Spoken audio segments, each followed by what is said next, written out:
Good morning, good people. Wow. Wow. Look at all the people we have here before we even got going. Good morning. Welcome, Frankie and Clark's Cove, Robert and Melissa, Las Vegas Urban Treasure Hunter, and morning, Wygolds.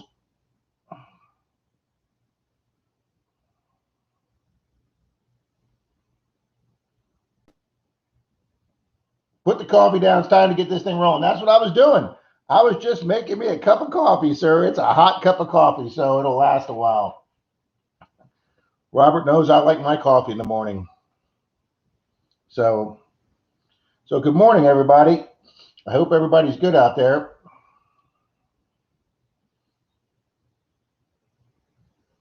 Good morning, Jim Steele.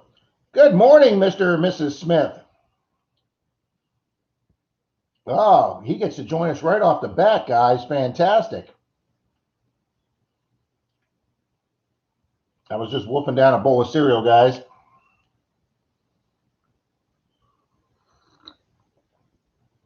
Florida Knox. Coffee was 3 a.m. this morning. You're late. Well, yes, Mr. Dalton, 3 a.m. is the middle of the night to me, buddy. You know that. That's why when you answered my text the other night at 11, I was absolutely amazed. So thank you for stopping in, Mr. Dalton. Probably on a break at work. The man goes to work at 3:30 a.m. Bob was right. What was Bob saying that about me and my cup of coffee? Probably. Let's go. I woke up early for this. Oh. Mother Nature woke me up. Well, yeah, Mother Nature wakes me up several times during the night. And for you folks here early this morning, if you haven't checked out Clark's Cove latest video from a couple days ago with that absolutely beautiful snow scenery that they've got up at their property, it is just absolutely gorgeous.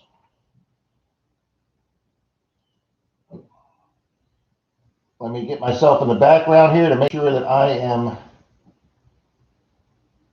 Hey, I even get commercials on my own channel on live stream.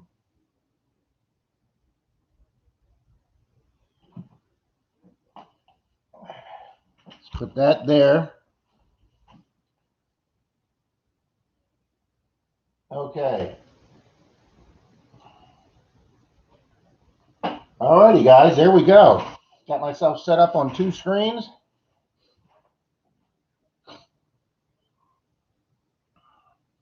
Yeah, it's absolutely gorgeous up there at the Smiths. Yeah, Jim, Dalton works 3:30 to 1 p.m. And 3:30 is the middle of the night to me. I mean, sometimes I'm just getting to bed at 2:30, so.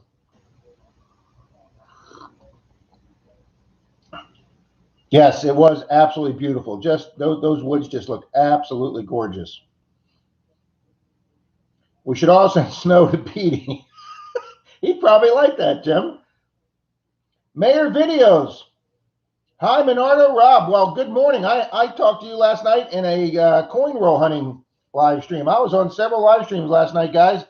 Apparently a lot of the bigger channels have been having no problem getting coins back in. So last week, I finally ordered my first box of halves from Denise's credit union. And the guy there that gets them for me said, yeah, I think we could start getting them back in for you. I said, well, let's start off with one this week. And then he got me one last Friday, and he got me two yesterday, which are sitting in my truck.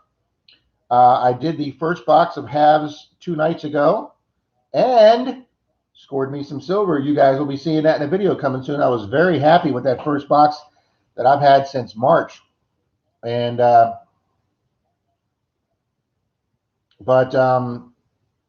Javier Garcia can't stay just stopping in to say hello. Well, I appreciate that, Javier. Thank you very much. Jason says we got snow here 3 times 2 years ago. We hardly ever get snow. Wow, you're pretty far south. I've seen snow flurries once or twice here in Florida, guys. When I was a little kid, it snowed enough once that it stuck to the ground, and they all let us out from. I think I was in junior high, so we could try and make some snowballs and throw it. There was a lot of kids here that had never seen snow.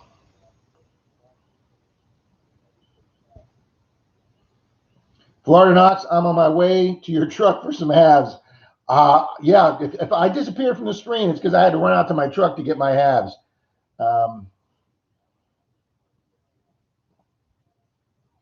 Just don't forget, Dalton, my gun's on the kitchen counter. Snow cream. So I'm hoping those two boxes do as well as the first box I had yesterday. But if you look at a lot of the big channels, Silver Seeker, Half Dollar Make You Holler, Rob Finds Treasure, apparently they've all been do so much business with their banks. They've been able to get halves and coins faster. I know Rob just posted a penny box. So I stopped at my Wells Fargo, where I take back a lot of my halves. They're my dump bank because they don't get halves. They're getting me 2 boxes of pennies for next week. And then I just set up a revolving 2 boxes of halves at the credit union last week. So if the second credit union can start getting my nickels and my grow can start getting me my dimes and halves also, I'll be back to where I was. Miss Denise Kidder, coming soon, the next level. Guys, she added that to her name for a reason. She is working on a, how do I not reveal a secret and say something exciting? She's working on something cool for the metal detecting community. Let's just say that. So that is going to be her next level item. Just don't eat the yellow snow. That is good advice.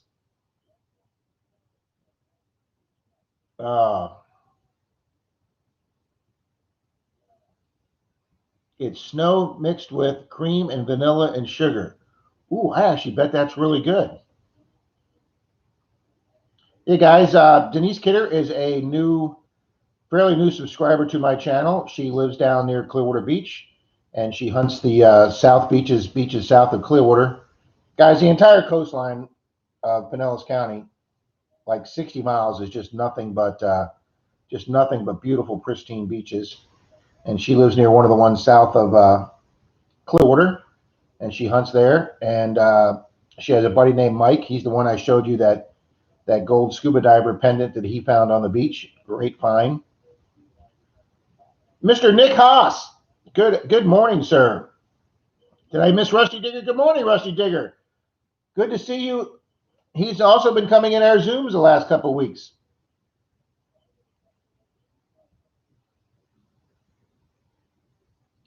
Oh my God, it's still dark here. Well, thank you very much, Weigold. That's impressive that you're getting up at dark 30. But see, then again, when you're in Zoom, it's still daylight out your way, and it's pitch dark here. I do have to say, guys, we do have all the doors and windows closed because I'm not. I've got the red guard on my walls for the shower, and guys, if you notice on the floor, you see some tile down there. I spent the day tiling. I'll be finishing up that room today, but yeah, we don't need to keep the windows open for the red guard and the paint now. So it got a little chilly here the last 2 days, so the windows are closed. Miss Kay came in. Good morning, Miss Kay. And now that Miss Kay's here, I was hoping she'd drop in this morning. Miss Kay, I believe you told me your friend's name is Mary. I put her down as a +1 for our. This is the list I'm doing for the Crafty Bastards restaurant Saturday night up in Gainesville for the Florida Hunt 7. And as you can see, here's all our regulars here, and the people that have said they're coming to Florida Hunt 7, and the folks that have said maybe. I've added them in, and we're just under 30. I think we're at 28 folks. The back dining room at the restaurant holds 40, so we can put up to 40 of our close friends and associates here.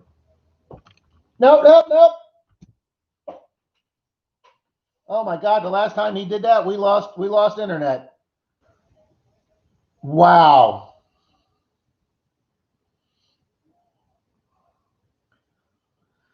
I thought he was going to go up top like he normally does. Nope, came walking straight across the keyboard. Yes, absolutely, Robert. For you guys know, Papa Rouse, What's in the Dirt? He's normally here in the live streams, and he's always in our Wednesday night meetings very faithfully. Bill's a great guy. During the Zoom meeting Wednesday night, he left the screen And I don't know if his wife called to him or he got a feeling or he was just getting up. But apparently, while we were having our Zoom meeting Wednesday night, Bill's wife suffered a heart attack and stroke during the Zoom meeting. And luckily, he recognized that her arm was, the classic signs of a stroke with the arm and the droopy eye. And they immediately called for EMS and got her rushed to the hospital and got her stabilized. That's about the same thing that happened to Denise's dad, but he didn't have a heart attack on top of it. But apparently they've got her in a very good facility, and she is stable now.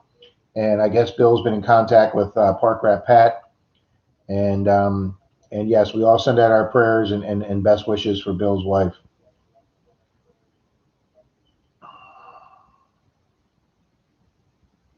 Thank you, Denise. Yeah, it was a. Good morning, Robert Lee. It was yeah, it's been bad. For those of you that don't know, Denise just left to go check on some of her clients' pets, part of her concierge service that she offers. And so she'll be home in a little bit, but while she's out, I think most of you know, but not all of you know, Denise's mom passed away 2 weeks ago. It's just been a bad 2-3 week period, guys. And so, sorry to hear about Bill's wife. It just, sometimes when it rains, it snows, guys, or pours. But, and some of you also know that the reason I'm redoing our master bath and we ripped the hallway closet out to expand the bath, and we took out the little 26-inch pocket door, we put in the 36-inch pocket door, and we put a handicap accessible sink in, is we're moving Denise's dad, my father-in-law. We're moving him in here to the house next week. The bathroom may not be done next week, but he's coming here anyway. So if that room's not done, we'll move him into the spare bedroom. And but I'm losing my office, guys. I'm losing my office. This will be Mike's bedroom. So my office will be going into our garage, right? Into our dining room. We're going to get a smaller table, and I'm going to get a smaller desk. This big kahuna massive desk here is getting sold. It is just a massive desk. So she's going to get me a small desk. And thank you, Denise. Yeah, Kay. Her mom was had Alzheimer's and dementia real bad, and so I don't want to dwell on that, guys. Denise is doing much better this week than she was last week. She's gone back to work. Clark's Cove, that's fantastic. When my mom's emphysema got so bad that she couldn't take care of herself, she lived with each one of us kids for 4 months.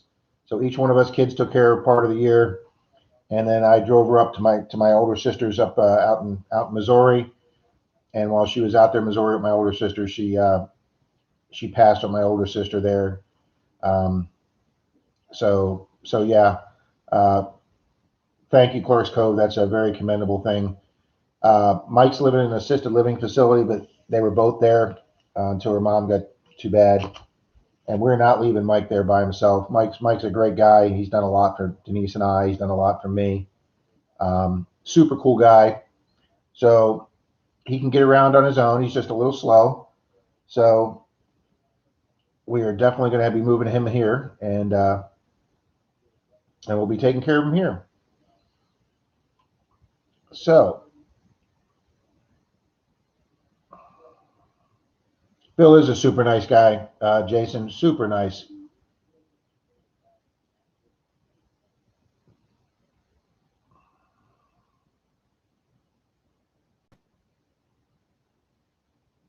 Rushy Digger just got a run saying hi.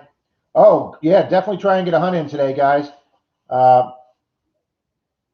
It was so nice when Troy and I went out last week. The weather broke. It was comfortable. And then Dalton and I went out a few days later. I finally put out a video, guys. It's been like 10 days since I put out a video with everything that's going on around here. But I got a video on that yesterday afternoon. If you folks haven't seen it, please go check it out.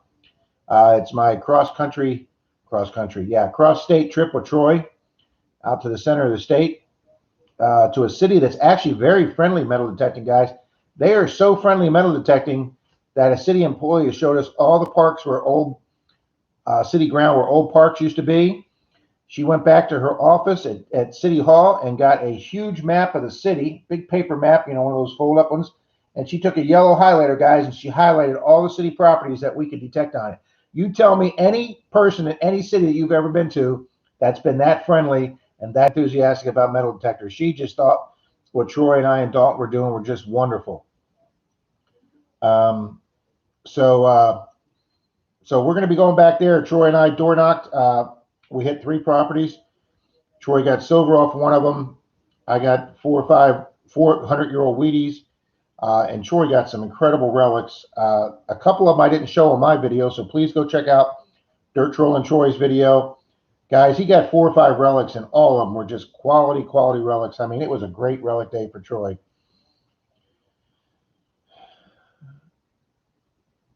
Weigold's going to hunt today before stay-at-home orders go into effect today at midnight. I wonder how they would affect us here. We don't have statewide stay-at-home orders, but for us guys that, go out on acres by ourselves and you're 2 guys spread all out, I don't really think that would apply. I mean, technically, I know metal detecting is not essential. We think so. And then when they started closing things, but they left the beach open, we would go down and do the beaches, and nobody bothered us there until they finally included the beaches with the shutdown. Denise, it is. If you ever get a day that you can put a few hours in, we'll try and get you on one of our spots that might have some relics.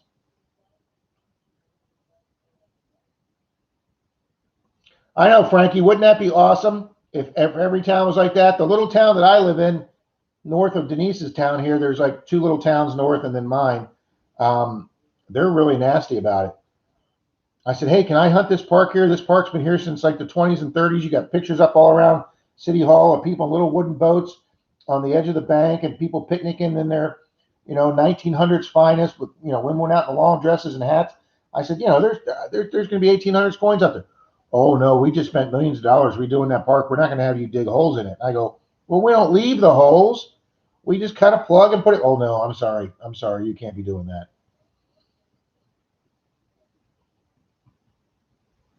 Did Miss Brenda sneak in? Good morning, Brenda.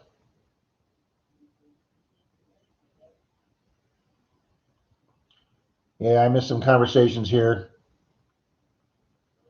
Clark's Cove's going out today. Well, hopefully the snow's gone that they can get through. Jason went out for a few hours yesterday. Ooh, found a couple of Schrader valve stem nuts. That's not bad. Was it really cold, Jason? Oh, Kay found an older all-metal toy fire truck. I have never found a fire truck. That's great, Kay.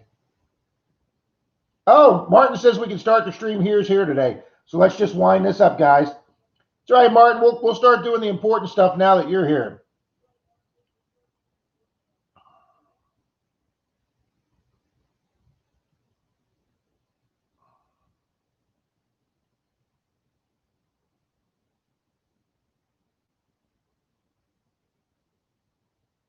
Hello, Covers. That's right. Clark Cove and the Covers are in the room.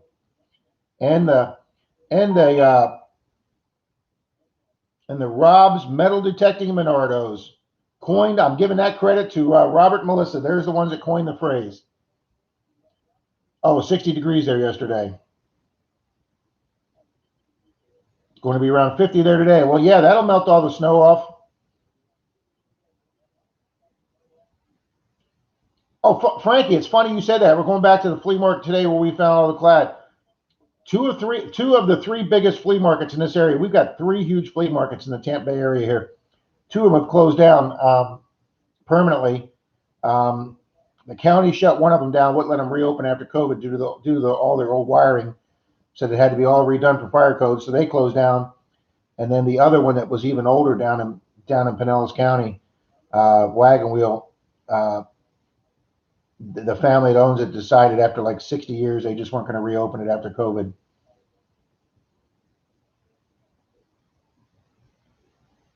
Oh, you're having problems with your hands. Jason's going for a nerve study on Tuesday. Hopefully they'll find out what's going on with your hands and wrists. Well, I wish you the best. Pat says he just sent me a text.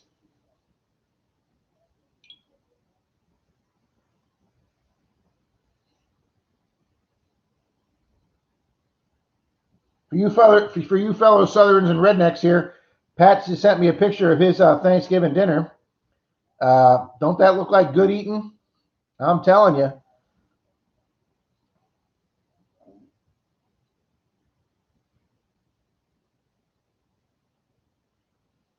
Hang on.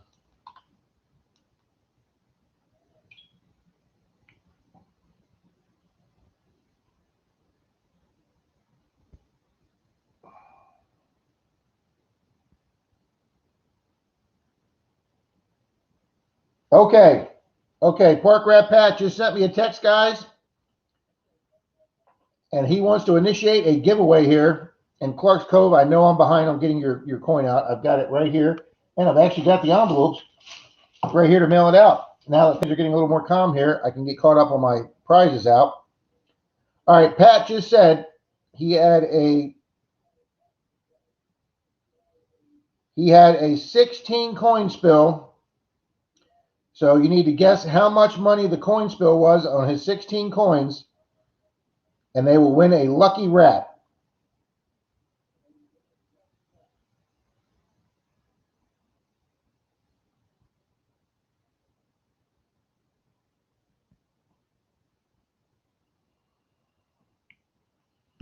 Okay, so how much was Park Rat Pat's 16 coin spill?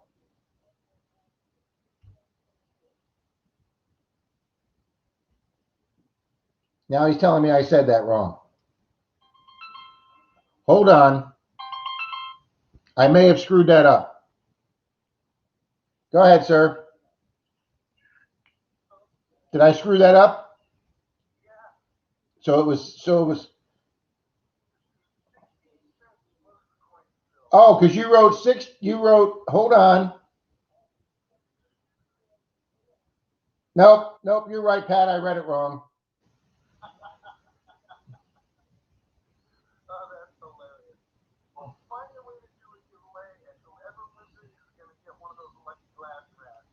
Okay, we'll do a giveaway and give away one of your beautiful glass rats. We'll do that.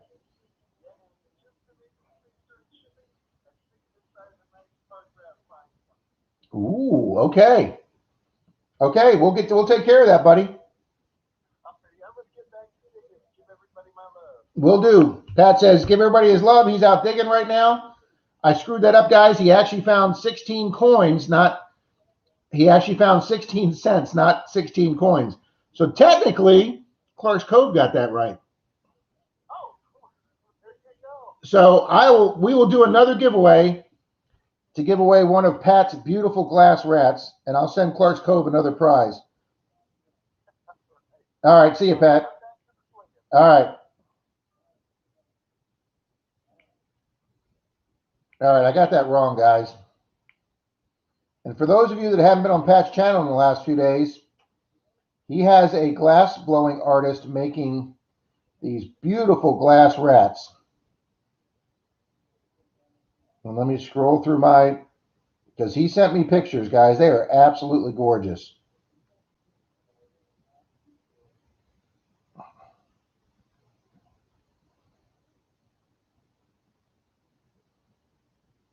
Why can't I ever find anything on my phone when I need it?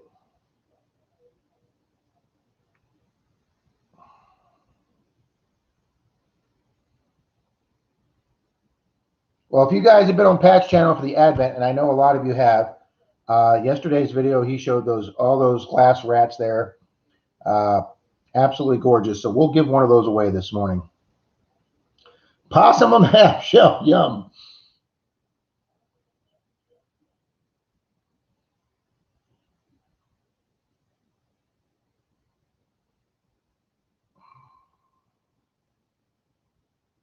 Oh, Denise says Wagon Wheels 5 minutes. Yeah, Denise, I had a video store there for 13 and a half years. That's where I spent 13 and a half years of my life.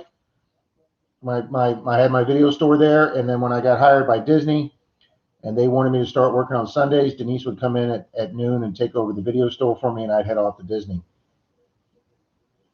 I've heard a ring of sod thieves masquerading as metal detectives. They travel the state stealing round circles of sod and selling them on the dark web. That's why nobody wants us metal detecting.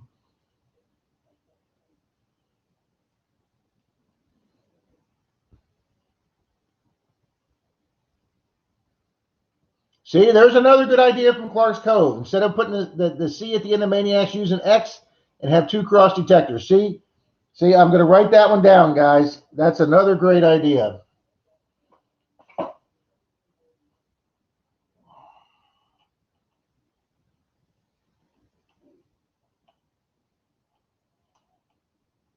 I'm writing that down now. Because I tell myself I'm going to remember these, and then I go, what am I supposed to be remembering?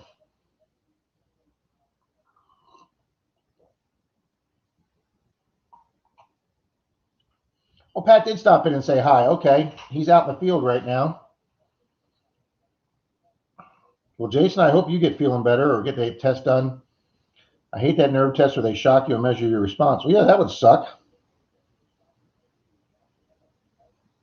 Jim Steele says he played Dalton yesterday, found an 1893 Indian, 6 Wheaties, with the oldest being a 1918, a Merc dime, and an old glass top medicine bottle. That is a definite Dalton day. You got that right. Well, you lack silver. He very rarely ever doesn't get silver.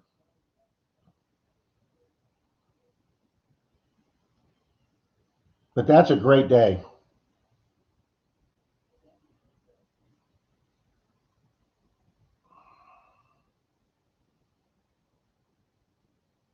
Oh, they have to stick a needle and do the test again. That doesn't sound fun.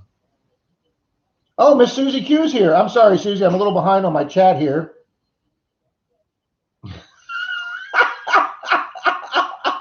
Jim says they look more like an armadillo to me. They taste like shit. Oh, that's hilarious, Jim. Miss Susie, I don't know if you've gone over to Pat's channel the last day or two, but you won one of his Advent giveaway prizes. So congratulations to Susie for being a winner in one of Pat's Advent Day giveaway prizes. I think she won on day 2 or 3.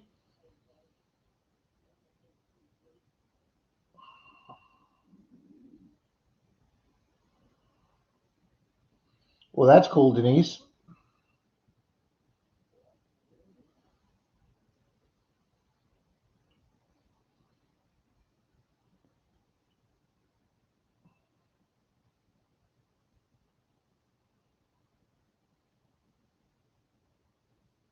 Jim Steele says he actually saw an armadillo in Iowa. Okay, I didn't know they didn't have armadillos, but oh, you went on day 1. Okay, I knew you went. I just remember hearing your name. Mayor says no armadillos up there. Well, of course they are. Aren't they the national? Aren't they the state animal there in Texas? The armadillo. I think that's a state animal. Because in Florida, we all know that the state animal is an alligator. Oh, hey, have you guys seen the video of the 76-year-old guy that wrestles the alligator at the edge of his lake in his backyard to save his little? He's got a little St. Charles Cavalier. One of Denise's customers had one. It's just a little teeny puppy, a St. Charles Cavalier. It looks like a spaniel, and he let it off the leash around his backyard, and a little 3.5, 4-foot gator came up, snatched that thing, and was heading back into the lake. And the guy jumped in and grabbed the gator when it was underwater. He couldn't even see it. His dog was already gone, and you could see him wrestling the alligator, and he gets the alligator's mouth up, and the dog's still in the alligator's mouth, and he puts his hands in the alligator's mouth, pries it open just enough that his little dog falls off and runs back to the house, and then eventually he lets the gator go, and he got his hands all chewed up. Florida Game and Freshwater had put a camera, one of those wildlife cameras, on a tree near his house to record the deer and the animals, and they got that whole thing live on that camera. Is Miss Flip Flop Girl here? I was saying hi to her yesterday. She commented on my new video. Thank you, Miss Treasure Bum Flip Flop Girl. Good morning. Now, my cousin that was here last week, guys, Holly, she stopped in last week and said hi. She said she's never coming to Florida now that she's seen that video. She says you people have alligators, you have hurricanes, and you have sinkholes. And so, yeah, she's not coming to Florida.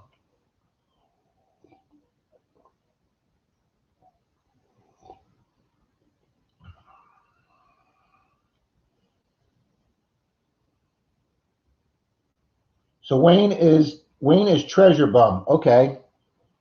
I'm trying to put names to channel names.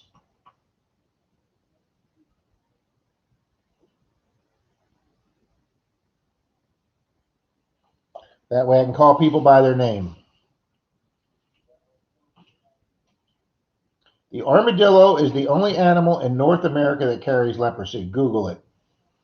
Martin, you are just a fountain of information. I'm telling you, buddy, we need you Tuesday night on trivia night. Frankie says we got a lot of gators here in South Carolina, too. I'm telling you. And down in the Everglades, they've even got some crocodiles down there. Armadillos are just Florida speed bumps. You got that right, Opportunity Knox. Welcome. I didn't see you come in. Welcome. Thank you, sir. Yes, they are definitely Florida speed bumps. I hit a back in my teenage years with my with my full drive truck that I had back in my teenage years, my redneck days. I ran over a feral pig one time. I would have grabbed it, but I think the people near there all ran out and took it back for a barbecue.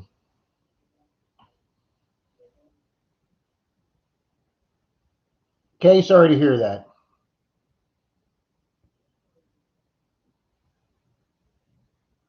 And Miss Susie Q says she's having a jewelry and decor sale on my other channel at 1 p.m. Susie, what's your other channel? I never remember the name of your other channel.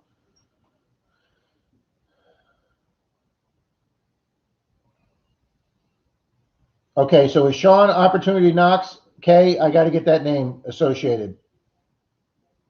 Thank you, Frankie. I appreciate that.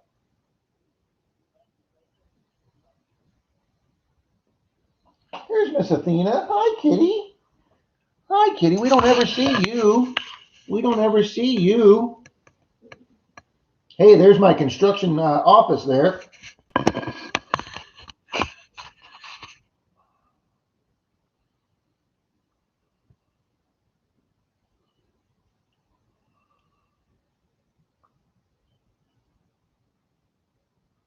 Oh, that's right. Yes, we did, Kay.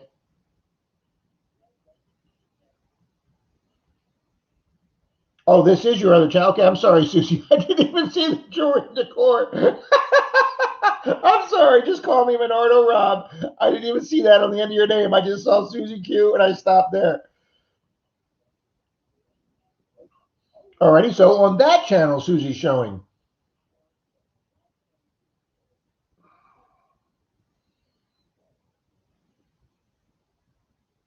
That's right, guys. Please go over and check out Kay's first video at Kay's Digging It. We've all been asking her to do one and she finally did one, guys. So it doesn't matter if you don't think it's professional. My first videos was guys taking my iPad out of my backpack. I wore a backpack metal detecting. Had a $10 little digging tool from Home Depot. Carried my backpack. Didn't have a pinpointer. Dig your hole. Take a pile of sand, wave it over the coil of your metal detector until you finally get a beep, and then pull out your backpack. Oh, yeah. There's very few channels. Amphibious Archaeology is a new channel. They've been big on Facebook, and now they're just starting their YouTube channel. They're doing some very professional videos starting off because he took his time and is doing it right. But 99% of us guys don't do it that way.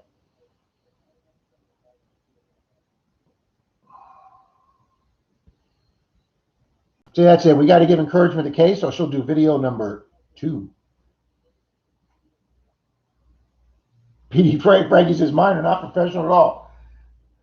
Frankie, very few people's are. I mean, obviously, you guys all know I'm a huge fan of Green Mountain Metal Detecting. I might be his #1 fanboy.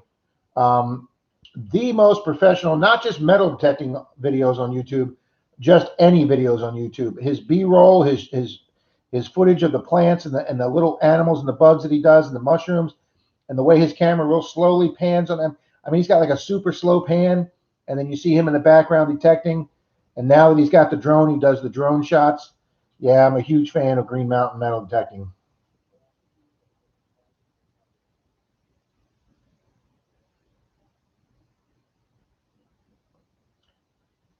Yeah, Jim, my mom had that. You're right, it does.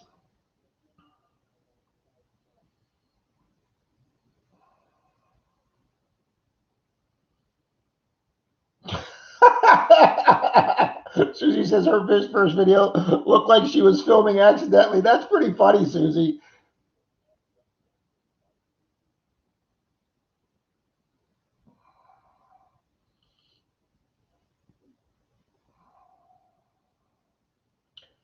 Tara Germania does very professional videos as well. Well, Knox, now you just gave me another channel to go check out.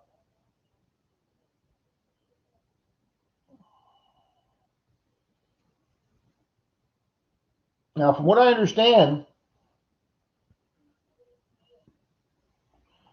the Hoover boys have somebody edit all their footage, which is why their editing looks pretty seamless. That's from what I understand. I don't know if Kurt has time to do it himself. The guy's a full-time firefighter. He's obviously got a family with 3 kids, and I'm probably assuming he does all the merchandise mailing out of the Hoover boys merchandise. So I don't know. That guy seems to be as busy as Merrill. I honestly don't know when Merrill sleeps. Yep. Jason's exactly right. You got to have a lot of time in your hands to make videos like that. You're exactly right. And I think for the vast majority of us, we just don't have that time.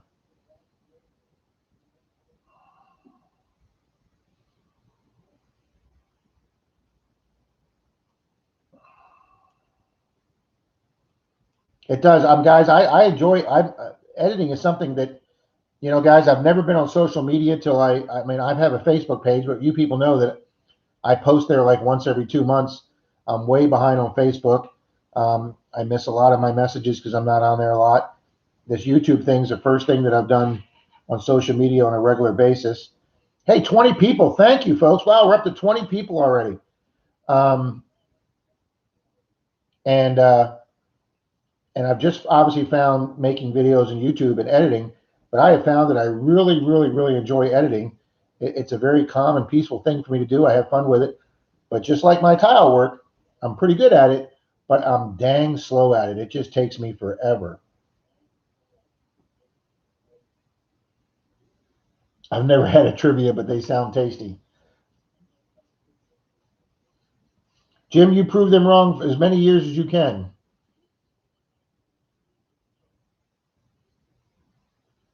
Yeah, Frankie, you work way too much, Frankie.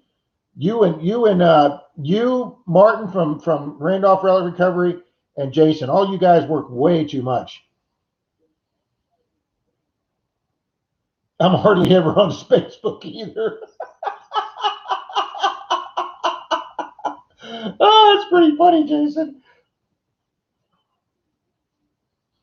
You guys are all hilarious out there.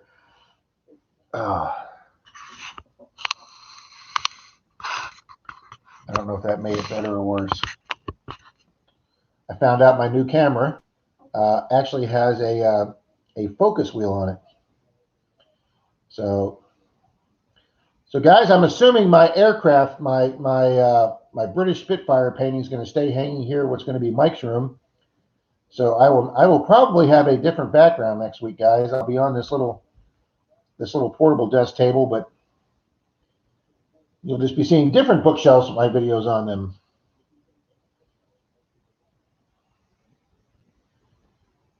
All righty, Susie, before you came in, we were talking a little bit about Florida Hunt 7.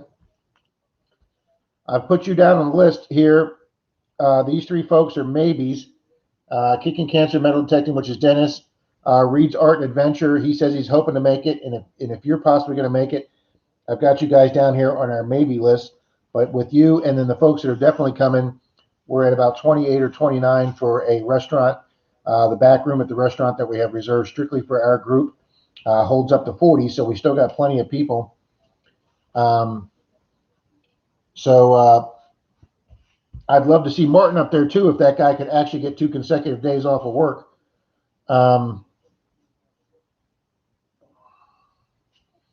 There you go, Frankie. I'll be changing hours after the first year and get some more time off. That's great. Facebook's too full of drama. I deal with drama at work every day. I don't want it in my free time. Amen to that, Jason. Denise and I's goal, guys, is 1, if it's not fun, it's not worth doing. Okay. And 2, we want as little or no drama in our life. I have a family member whose entire life is full of drama. They make it full of drama. Not that I haven't created my own problems, because I created a huge financial problem for myself a few weeks ago that almost cost me dearly, and it was my fault because I didn't pay attention to detail for something. But there just seems to be certain people that thrive on drama, that create drama. I don't want it. Me and Denise like a nice, quiet life. I've had people tell me that we're boring. That's fine with me. I don't drink. Denise doesn't drink. We don't party. You know, hey, a big night for us is watching Netflix. See It My Way 1 is here, Mr. Shane Kubat. See It My Way 1, the blind treasure hunter. Walter Cronkite of narration is in the room. Is there any way we can just go to the big dinner party? I can't do all 3 days. I found you on YouTube during the lockdown because of the drama on Facebook. Yeah, Denise, if you don't want to pay for the if you don't want to pay the $50 for the hunt, sure, you're welcome to come up and have dinner with us at the restaurant on Saturday night. That would be awesome. I mean, for you from Indian Rocks Beach area, it's going to be about a 2.5 hour drive. But if you two want to come up, that'd be great, Denise. Just give me a holler. I don't even have the time yet. We're going to do dinner. Probably, I don't know, maybe like 6:30 because it'll be dark at 6:30. So if we all get off that property just before dark, we can meet at the restaurant. So, somewhere around 6:30.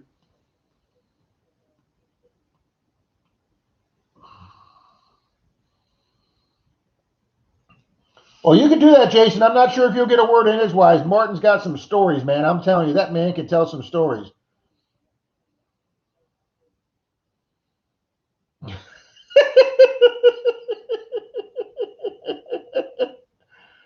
That's right. Welcome, Traveling Detector. I'm sorry if I missed you there. Good morning. Thanks for coming in.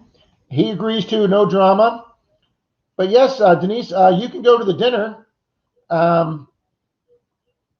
And Martin says he remembers Rob's first video as much of a chase scene, the villagers chasing Rob on the beach. Yeah, probably with pitchforks and torches. Oh, it's great to see Shane here too. The guys, Martin knows Randolph Relic Recovery, Martin Triple R. He knows his metal detectors, guys. He's given me a lot of good advice for trying to help me fix my truck, which we're not even going to go into here. That's a whole nother. Nick says we're already prepaid for Florida Hunt 7, but unless we can get a Moderna or a Pfizer or biotech, we're not going. Well, Nick, I can't blame you there. My older sister is actually a little worried about me going, but I obviously intend to wear my face mask at the morning greeting when they do the set you up for the rules and the prayer invocation. I definitely intend to have my mask on there, and then if we spread out and it's just Dalton and Troy and I and a couple of us all spread out over a big field, I'm not going to be too worried then. But then obviously we'll all have to wear them into the restaurant. Drama's okay, but I prefer sci-fi. You got that right, Knox.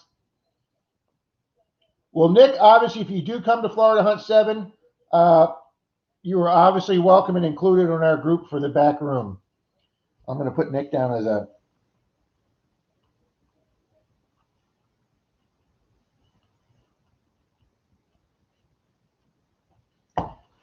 Got you down as a maybe, Nick. Ooh, Randolph says he's flying his drone today along with a fish camp. Well, that sounds cool as hell. That's something I want to do, guys, but I just don't seem to be ready to pull the trigger on it, is getting my own drone. Mark the Bird Hunter, good morning, sir.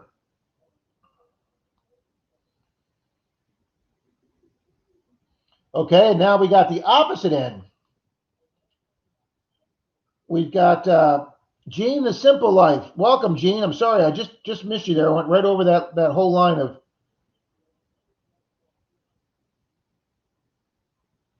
Okay, let me go see the ones I missed here. Okay, Mark came in and said hi to Shane. Denise is saying she wants to meet everybody because she's starting up 3 different businesses. I don't know the other 2, but I do know the one related to metal detecting, and I think it's a very interesting idea. She confided her idea with me, just like Pat confided his idea with me about the stickers. Pat's business is doing very well. Obviously, he's expanded to drink coolies and the bandanas and T-shirts, which I'm wearing. I'm wearing my Park Rat T-shirt right now. Man, this thing fits great. So welcome, Gene Simple Life.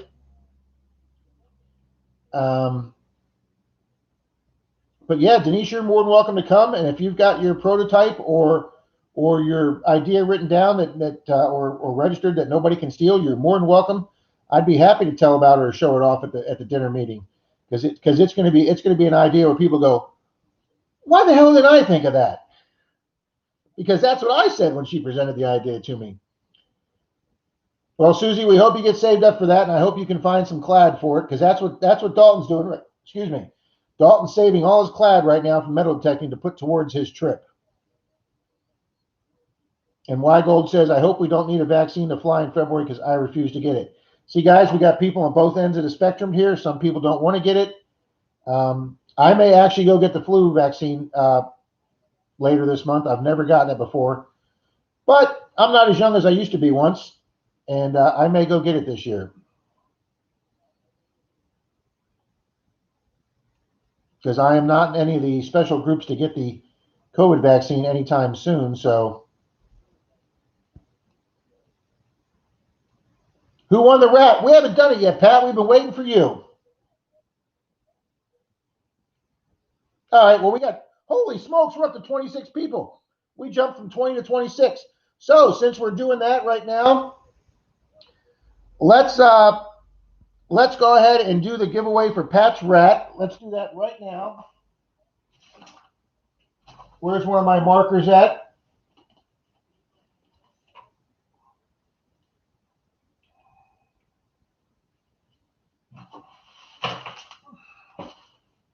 All right.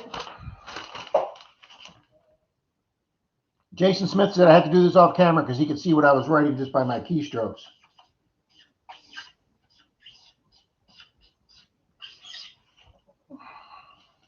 I need some new markers, guys.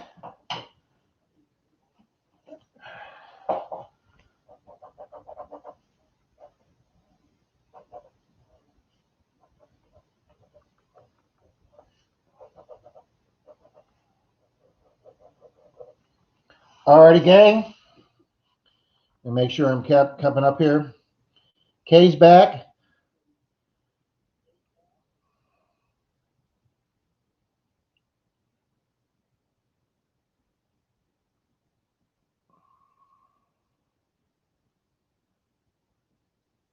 Nick says he wears his BB in his yard now. Jason, hang on for 2 minutes because we're going to do a giveaway.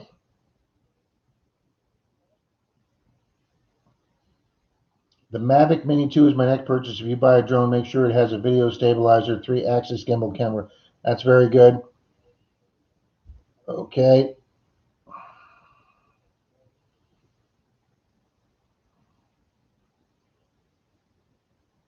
Oh, Nick says he did the drive-by flu vaccine. That's probably a good idea, Nick.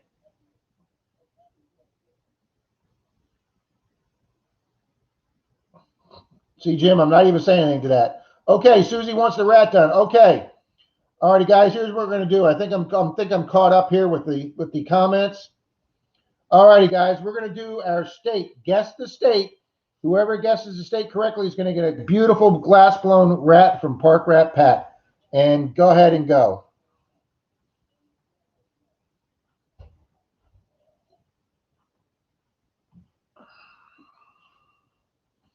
Okay, we got Michigan. We got Texas. Tennessee.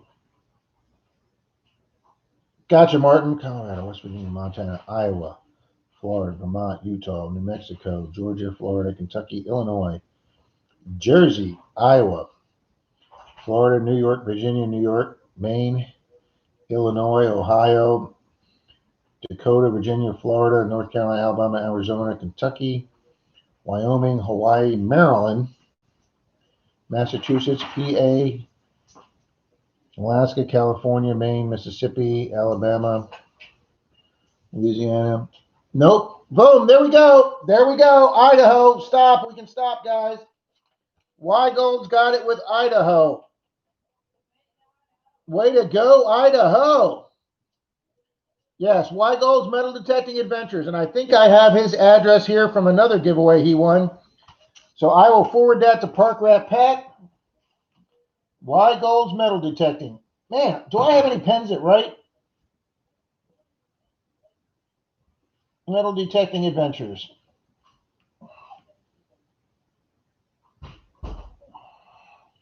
Today is 12/6/2020. Idaho from Y goes and he wins a Park Rat Pat glass rat. When Pat sent me a prototype copy picture of one of those guys, look at this. My coffee person has returned. Thank you, honey dear. From Clark's Cove, yes, continuous cup of coffee. And for those of you, Clark's Cove, well, Clark's Cove's cousin, Billy Bob, was it Billy Bob Break or Billy Bob? He had his cousin do a video with a shout out for myself, Park Rat Pat, and Charlie from Digging It Back. He did a shout out for our 3 channels. He mentioned my Sunday morning coffee with Menardo Rob. He talked about our kitty cats being all over the place. And we even have a new visitor here today. Sadie Dog. Sadie Dog. Come here, Sadie Dog. Who's our big dog? Who's our big dog, Sadie Dog? Who's our big dog? I know.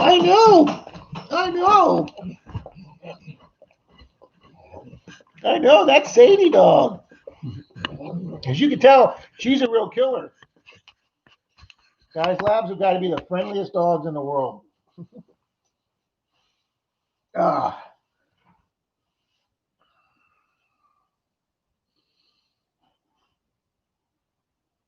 Treasure Outdoors, we were guessing for a beautiful glass rat from Park Rat Pat. And I know he sent me a copy of one of his glass rats, guys.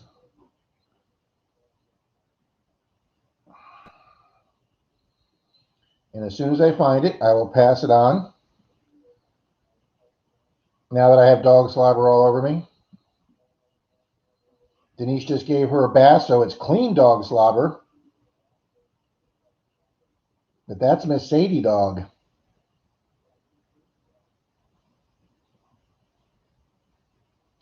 Pat's got some more products coming out, guys. He's got his koozies.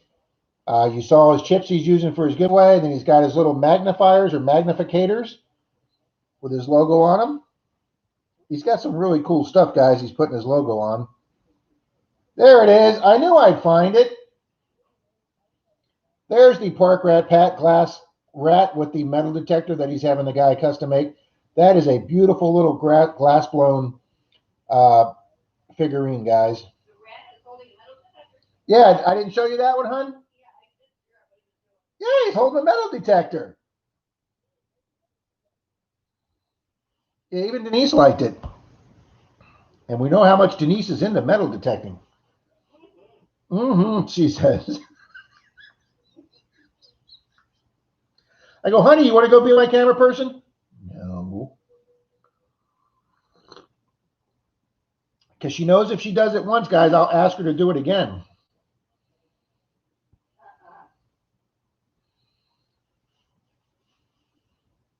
Yeah, Pat, I tried getting into your motorhome that one time, and that massive animal you have was barking at me so fiercely. I said, no, Pat, I'll just wait for you right out here outside your motorhome door.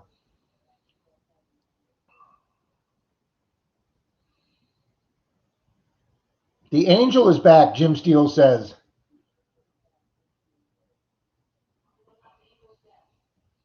That's right. Mark Thomas is here. Morning, Mark. Sorry, Mark, I'm going backwards here to see all the ones I forgot. Thank you, sister.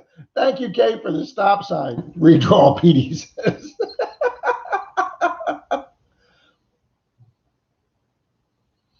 Gorskos wants a recount.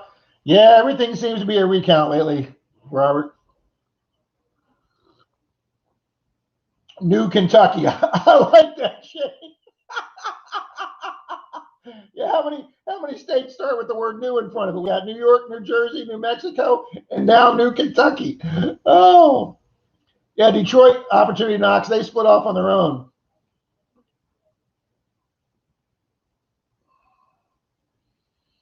right, thank you, Robert. Now that I know that, I will check my Facebook page. Yes, she is sweet to me, guys. But now that my father-in-law is moving in, guys, no more naked sex in the living room.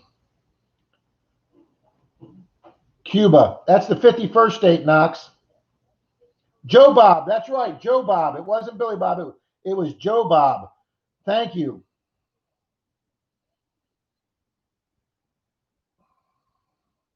Miss Susie says, when we get a chance, guys, come by and check her stuff out from her other channel so she can get to Florida Hunt 7. That's right. If we all can't be jocks, then we can be jock supporters. What movie's that from? No, it's a chocolate lab. It's a black lab, Kay. They had a yellow lab named Marley, who was just as sweet as the Marley on TV. We could set her out on a blanket in the front yard so she could sun herself, and she wouldn't leave the blanket or the yard. The kids would get off the bus, and they'd walk by, and she'd get up and she'd sit, and they'd walk over and they'd pet her, and she'd lay down and they'd rub her belly. And then when the kids walked away, she'd stay in her blanket. She wouldn't follow them. She was the bestest dog in the world. But she got old and she passed. And then the kids wanted another dog, so they went out and got Marley the black lab, who was a handful when she was a puppy. But now that she's a grown lady herself, she's just as sweet as can be.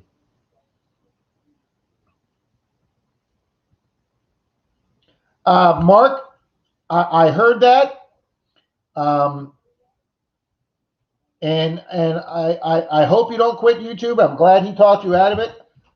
Even if you have to slow down in some, obviously there's been several people in this chat this morning, that have said they might have to slow down some because of health reasons or different things going on, or COVID or work or health. But, you don't need to put one out. You don't have to put any pressure. We should never feel pressure, guys, to put videos on if this is a fun thing we're doing. So Mark, yeah, Pat is a great guy. I really wondered, guys, if all the time I talked to Park Rat Pat in streams and on live stream and then on Facebook and over the phone, I really wondered if he'd be the same kind of guy that I saw in his videos before I met him the first time. And come to find out, guys, he's even crazier and nicer when you meet him in person. Lost Ways Detecting and Treasure Hunting. Welcome to the stream this morning.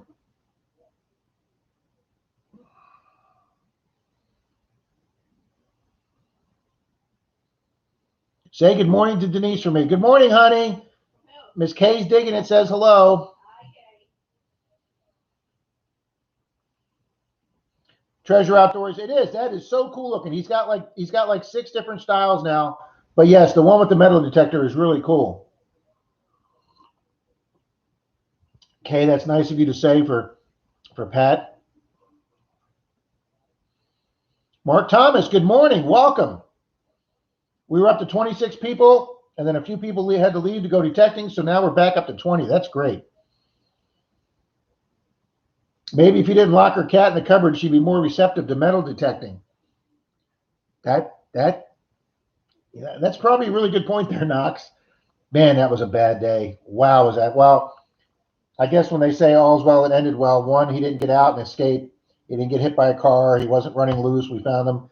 He was here in the house the whole time. Of course, he was all black inside the cabinet, but at least he was okay. Oh my gosh, Knox. Jim Steele says the ununited States of America. Jim, yeah, I don't get into politics on this channel, but yeah, I am sad to say you are hitting that nail right there on the head. We may be the most divided we've ever been, probably since maybe before the Civil War or maybe the Civil Rights Act or something. I don't know, but we've got 49% on one side and 49% on the other side. To quote Rodney King, can't we all just get along? Apparently not.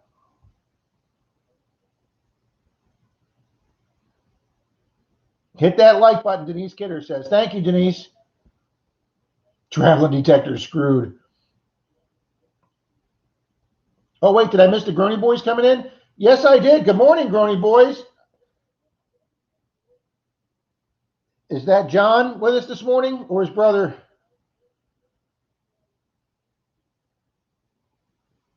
Sending you great luck, Robert and Melissa. Well, now that their ground is thawed out a little bit, or maybe it didn't freeze from the snow, I hope they have a good day detecting.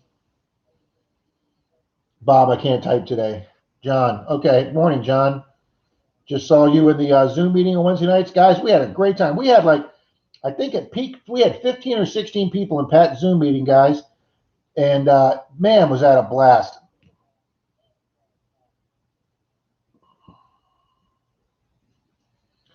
Knox says, Mark, I love your mail call videos with Piper and really miss your contributions to the metal detecting community. Please keep doing what you're doing. Knox, here, I completely agree. Is there a doggy there? Is there a doggy here?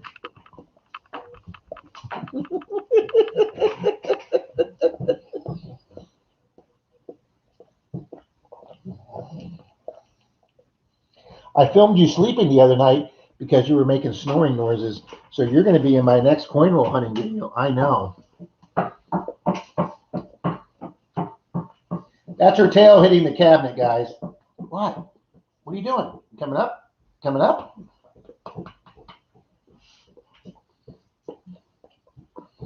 Tino Hukanen, welcome very much. I hope I pronounced that right. Welcome to the stream this morning. I know, dog kisses, Jim. Now she's laying right down in front of me. Lay down, Sage. Lay down, hon. Oh, you're nice and shiny and soft now that mommy gave you a bath.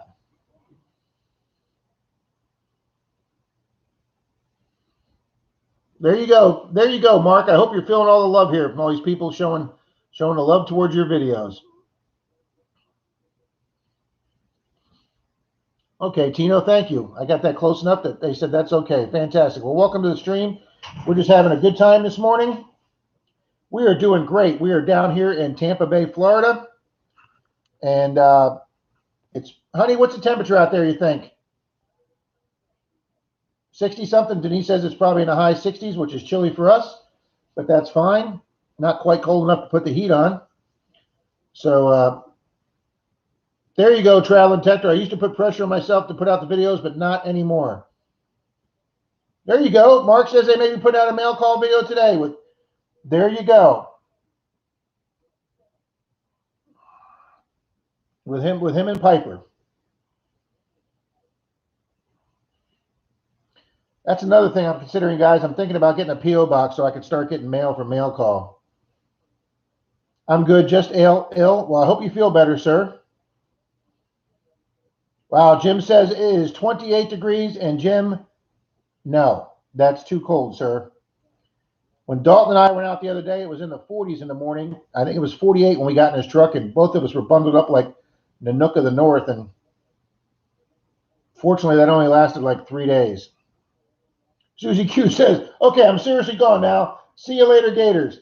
All righty, guys. She's going over to her other channel to do a live stream for her jewelry that she creates. So if anybody's interested in some homemade jewelry for Christmas gifts, go to Susie's live stream.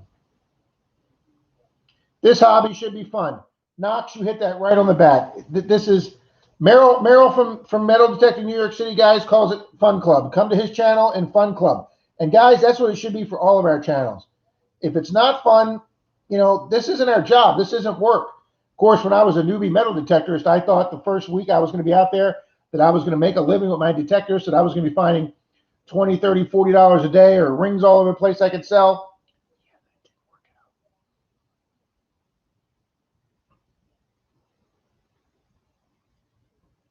Well, that's excellent, Weigold. That is excellent. Oh, okay, hang on. Let's do Weigold's first.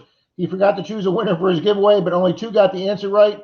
So those 2 are going to get a silver certificate. Oh, guys, my mom used to love collecting silver certificates. They are such beautiful bills.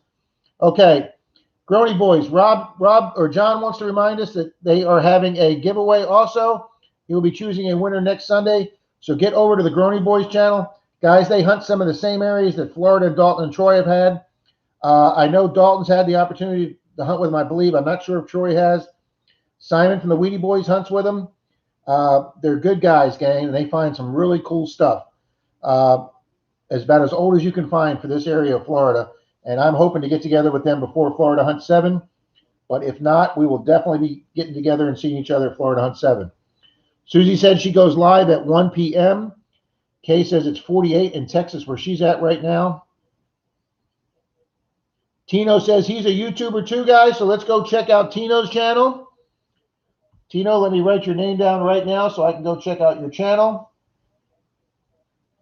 Excuse me. All right. So that's 2 channels I've been go check out today.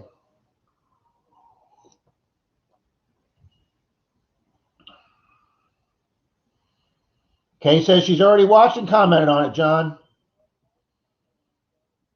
Yes, Troy too. Troy has hunted with him too. Okay, good deal. Oh, Dalton and Troy were together. Fantastic.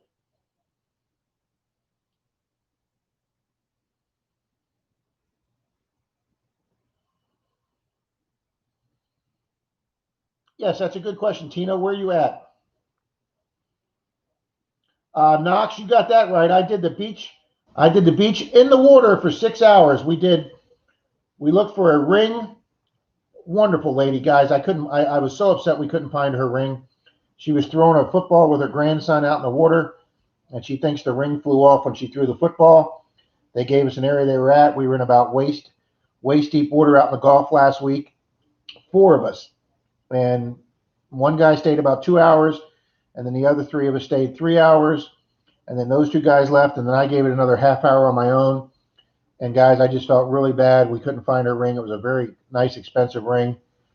And then after we finished, tried hunting for her, I stayed in the water, did almost like through 4 lifeguard stations doing Clearwater Beach in the water. And I showed the rings I got last week. I got 2 goldish rings. They weren't real gold. And then I got a silver ring, all found at the waterline. But yeah, Knox, after 6 hours in that water, I had to take a knee rest the next day afterwards because my right knee just didn't like it. But that's one reason it's a little bit easier in the water than walking on that dry sand. But I'll tell you, after a full day hunting with Troy or Dalton, sometimes it's nice if they're driving because then I get to relax on the way home. Tino says he does my videos in English and sometimes Finnish. Oh, cool. Are we over in Europe, Tino? I know, Kay. I felt really bad.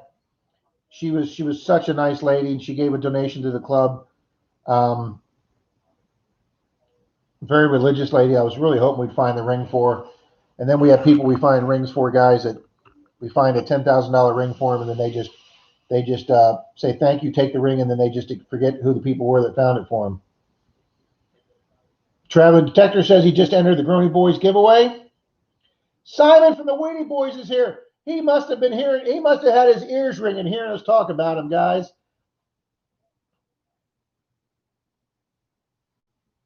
Everybody's giving Simon a thumbs up or a smiley face.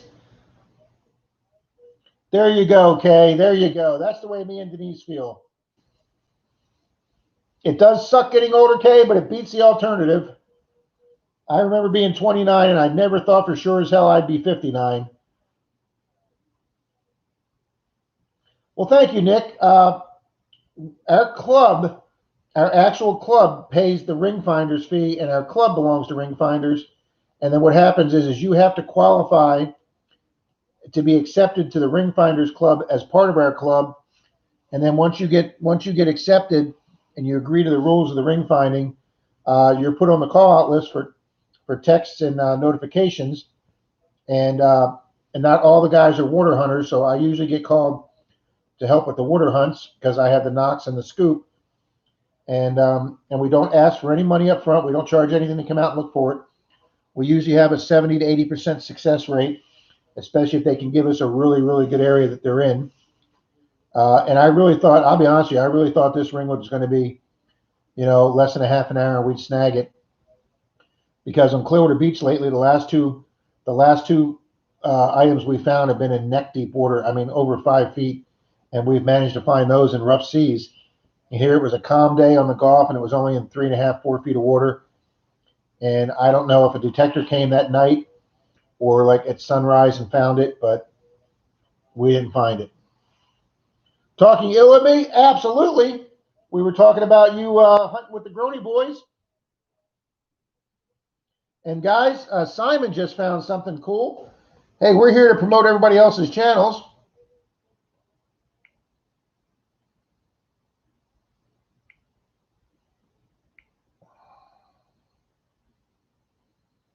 Okay, so let me go to Simon of the Wheatie Boys. And guys, look at this incredible relic that Simon just found.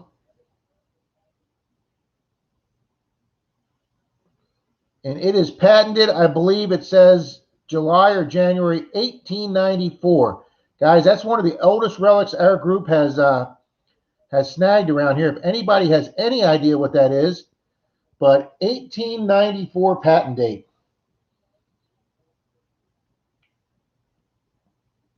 Let me see what Simon wrote. January 1894 patent date. That is just awesome, Simon. Traveling Detector, thank you for telling people to hit the like button. Mark the Berg Hunter says, be right back. Coffee break. Thank you, Tino. Kay says she's not delivering beer or coffee to anybody outside the house. What'd I say? Oh, well, Kay probably won't either. But Denise says she's not either. I was looking at Kay's entry, hon. Kay, I always know you hit it. Okay, says nobody's been able to identify it on ID Me. You got to dig those nickel signals. Oh, God. Simon, I have to admit, if there's one signal that is not my favorite signal to dig, it is nickel signals. But after getting my 2 V nickels on my solo hunt on that beautiful 1900 property, so I'll tell you right now, if you're doing the beach, for you folks that beach hunt or don't beach hunt with the Equinox, if you get a 13, 14 on the beach, 99% of the time it's going to be a bottle cap or a deep bottle cap and maybe even a pull tab. Sometimes the pull tabs bring up a little higher.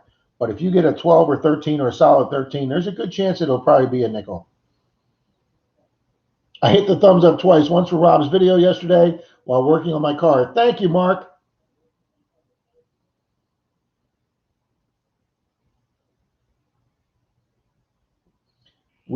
Simon says he thinks it's a child spender clip that goes in the middle of the back. Jackpot G. Lars! Famous Jackpot G. Lars from New York is here. Thank you for gracing us, Jackpot G. Lars. We got celebrity in the house. Kay says she always digs the nickel signals, especially when she was up in New England.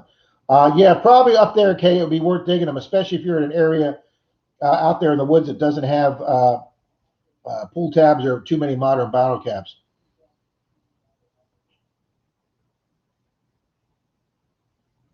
Yep, John thinks it might look like a suspender clip too. And Grony Soy says you got to dig every solid signal. Well, John, I start out in the morning digging every solid signal when I'm all fresh and my knees don't hurt and everything else. And by the end of the day, you're like, oh, I don't know if I want to dig that.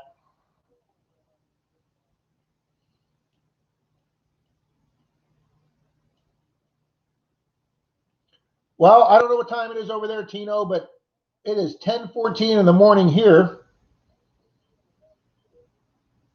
So I think there's probably like a 6 or 8 hour time difference.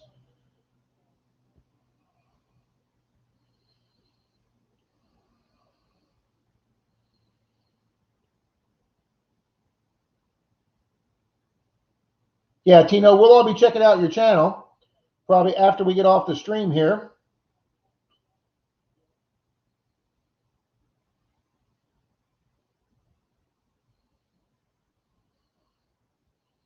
See, now that's something I didn't know. Is Greg Jackpot G. Lars? Because I only know him as Jackpot G. Lars. So is his first name Greg? Okay. My swinging arm is twice the size of my other. I get people ask me that on the beach all the time. Does your right arm get bigger than your left? And I'm like, I don't know. The scoop's pretty heavy too. It is 17:12 there, which means it is 5:12 p.m. So 11, 12, 1, 2, 3, 4, 5. Yeah, 7 hours difference. Wow, Tino. Well, thank you for being with us in your late afternoon. Detectorismo Menardo is here. Welcome, Detectorismo from Brazil. We are official. We're like digging Canuck Liz's live stream. We are international, guys. We have Finland and we have Brazil. We have Canada in the house. We got probably 15, 20 states. Oh, Lord, gee, Lars, that would be great if you could get down here to Florida. But welcome, Detectorismo Brazil. Now, that's a good question. What time is it in Brazil right now?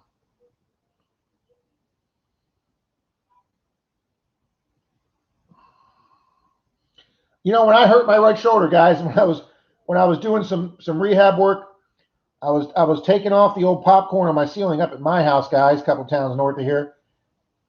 The hell did I do there? Jesus. Um, I was standing on some scaffolding, guys, and I reached out and took one step on the scaffolding further than what the scaffolding was, and I came straight down on my concrete floor because we ripped the carpet out. And guys, I messed up that shoulder bad. There was 3 days where I couldn't move the shoulder of the arm. I couldn't even grip. Oh shit! Kidnapped child in Broward County.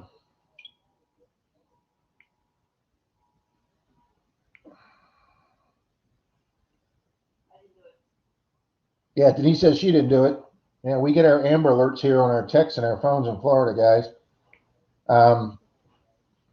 But anyway, I couldn't even use my right arm. I couldn't feel anything, and so not only could I not pick my detector up, I couldn't even grip it. And guys, when I went to drive home from my house to come over to Denise's, I had to use my left arm to pick my right arm up just to grab the steering wheel. And it took like 3 days just before I could get any feeling of motion back in it. I just came down on that shoulder hard. Yeah, I know, Kay. Okay, so we now know that Jackpot G-Lars is Greg. See, that's another one I can add to my list that Kay, was it you or Brenda that sent me the list of everybody's names at the channels?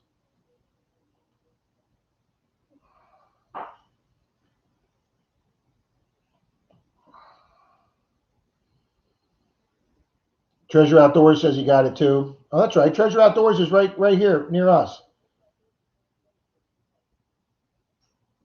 Yeah, Tino, we have a phone system alert here in the state of Florida. If there's a missing elderly person that maybe has dementia or something, or they're lost, we have signs on the interstates and the roads. And then they also do it if there's a child abduction or a possible kidnapping or a parental kidnapping. We get alerts on our phone with, if they know the vehicle, they put the description of the vehicle and the license tag, and then obviously a description of the child. Opportunity Knox is Sean. Thank you. I didn't know that either.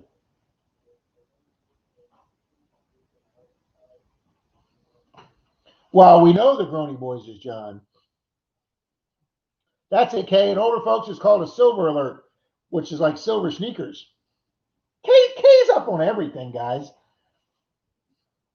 Tino, thank you very much. I'll be coming over to check your channel out when my stream gets over with. Thank you very, very much for stopping by this morning. I greatly appreciate it. Everybody, Tino Huckinen, please go over and check out his channel. Thank you very much, Tino.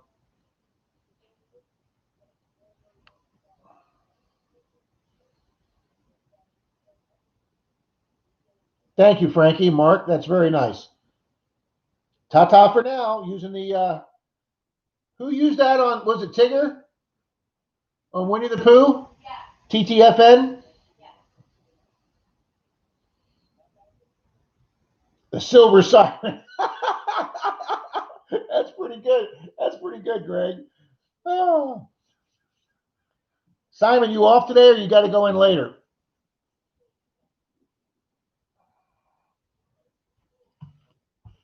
I've got Simon and Andrew down for the dinner at Crafty Bastards, and Charlie and his digging partner Dave, Jason and Mama, Robert and Melissa, and Shane Kubat. Shane, and then Miss Kay and her friend Mary, and then all the folks coming single. Oh, it's going to be so great to see you guys. And I'm hoping John and his brother can get up there. I stole this from the house. He's funny. Okay. What's that, hon? Yeah, Denise says she'll be there in spirit. She won't even be thinking about us. She'll be like, I have the weekend to myself. Yay! Do they call it a sense alert if my common sense disappears? Probably, Jim. At least we had some at one time. There's a lot of people out there that never had any. There's never a good alert for that. Kay says she's got to make her reservation today. And I've said this before, Kay, and we are staying at the Holiday Inn by Wyndham on 69th Street. Mark, the Berg Hunter, says, just in case you forgot, Rob, my name is Mark. Thanks for reminding me of that, Mark.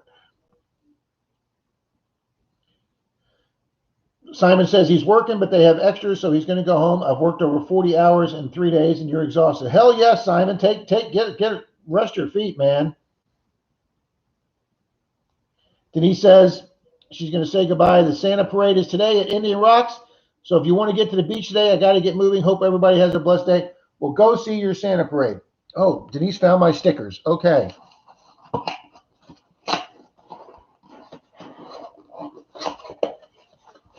We're moving things around here, guys, because like I say, by the end of this weekend, my bookshelves and my eBay movies will be going, and then the big desk is up for sale on Craigslist. Hey, that was a cat hair flying around.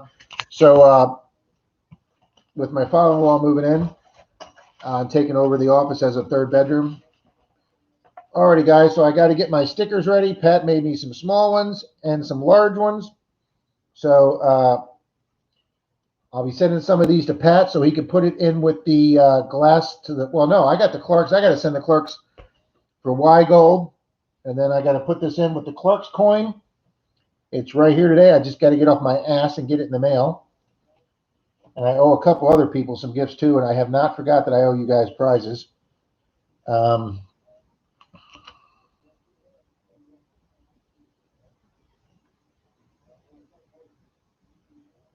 Y Gold, get on that, buddy.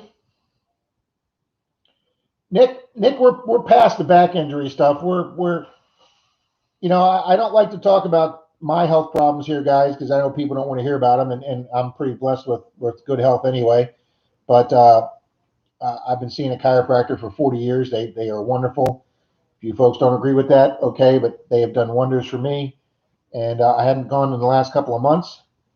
So I was hurting both my neck, or all three of my neck, my back, and my hips. And I've been having a lot of knee problems on my right knee. So I thought, I'll go to the chiropractor and he'll fix me right up. Well, my neck feels great. My back feels great. But I don't know if he didn't get my hips in or if my knee problem is now arthritis, but my right knee still kills me, which makes tiling a lot of fun. But yeah, I have been a little busy, Kay. But yeah, Nick, I'll be careful. We have a dolly here, Nick, so we'll use the dolly that's out in the garage to move the heavy furniture. We're going to be selling two of the. Do what, D? Yeah, we have some. A friend of Mike's, Denise's dad, a guy that used to. Denise's dad was a chef, guys. He ran the kitchen for a large nursing home. He fed something like 650 people a day, and one of his suppliers that brought in food was another guy. His name's Mike too, right? And he's younger than me, and he's got a truck and a trailer, guys. So he's helping us next Saturday move Mike in here. So we've got some young stud help and a truck and a trailer, and we'll have a dolly. So as long as we can get the desk and the two bookshelves sold, we'll have most of the furniture out here ready to set up for Mike to get here. Frankie says, put you on the maybe list for Florida Hunt 7. I can do that right now, Frank. Oh, Frankie, I already got you down, but as soon as you said you were hoping to come, Frankie, I got you down, man. God, it'd be great to see you, Frankie. Silver Husky in the room. Welcome and good morning, Silver Husky.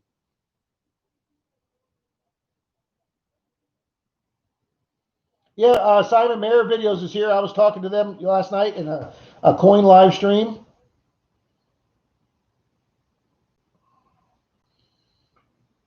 Okay, so Kay, who is Marlin? Is Marlin Silver Husky? Oh, we got the Grony boys down there. Miss Deej is in the house. Another metal detecting celebrity. Miss Digging with Deej is in the house. Thanks for catching us, Deej. How's your weather out there, dear?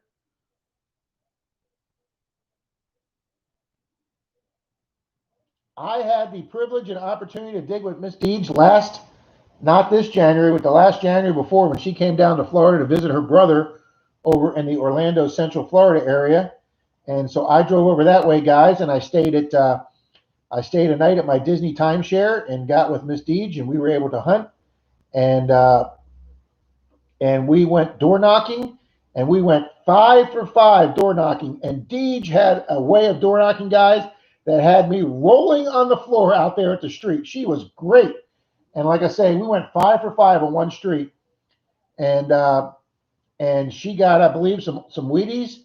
She got one great old relic that had a patent date on it that was great, and and then I was able to get 2 Mercs, one from each side of the street, and we just had a great day, Deej and I.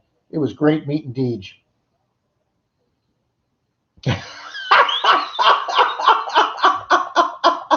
G. Lars says 5 for 5. He's like 2 for 278,000. Oh, Reed's up. Reed says he's back. He's up. We were talking about Reed earlier today.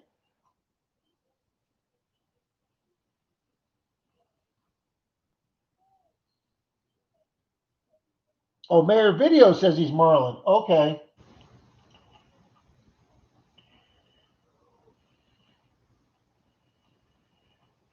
I'm writing down all these names, guys.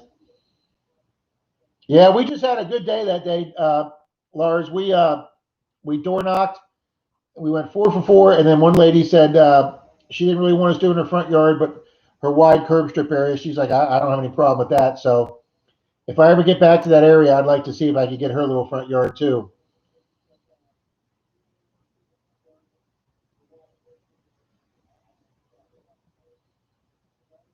What did he do now? No, we were just we were talking about you in the streams on Wednesday nights, and and then I mentioned that you're hoping to get to Florida Hunt 7. Reed, I wrote you down as a maybe for the dinner party Saturday night at Crafty Bastards, where you guys are actually going to see me have a draft beer.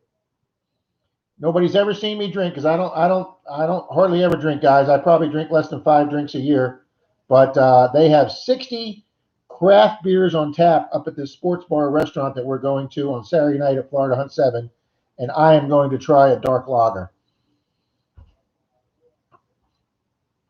It is a great feeling, Lars, when they say yes. It is a great it is a great feeling. Oh, Kay says the same thing. She might have a beer that night. That'd be great. Travis Decker says he's a coward. He has his white mask. Oh, Meadow Sharks. J Man is here in the lurking a bit while beach detecting. Yeah, J Man, guys, he recently moved up there on the closer to North Florida Panhandle, I think, area where he's at. And he's a lot closer to beaches now, guys. And Meadow Sharks, J Man, gets to do a lot more beach hunting now. PD, you think you might try a beer that night?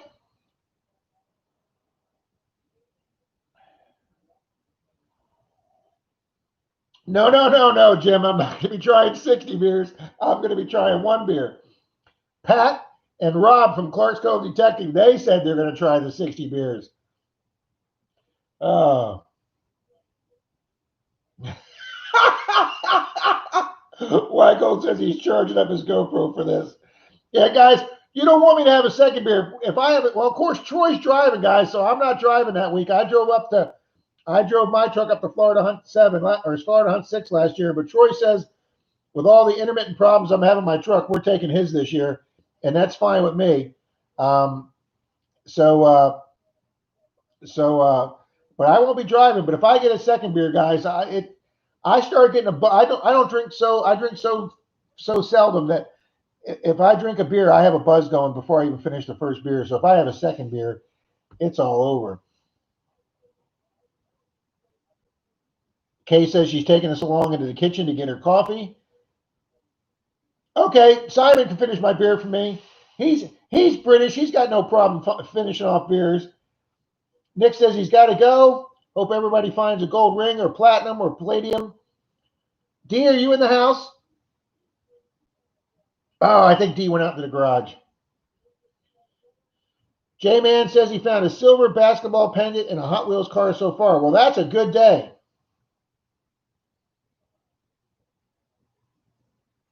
And Growing Boy says, same here. I don't know if he means same here for having one beer and he's buzzed or if he's going to be one of the guys having the 60 beers.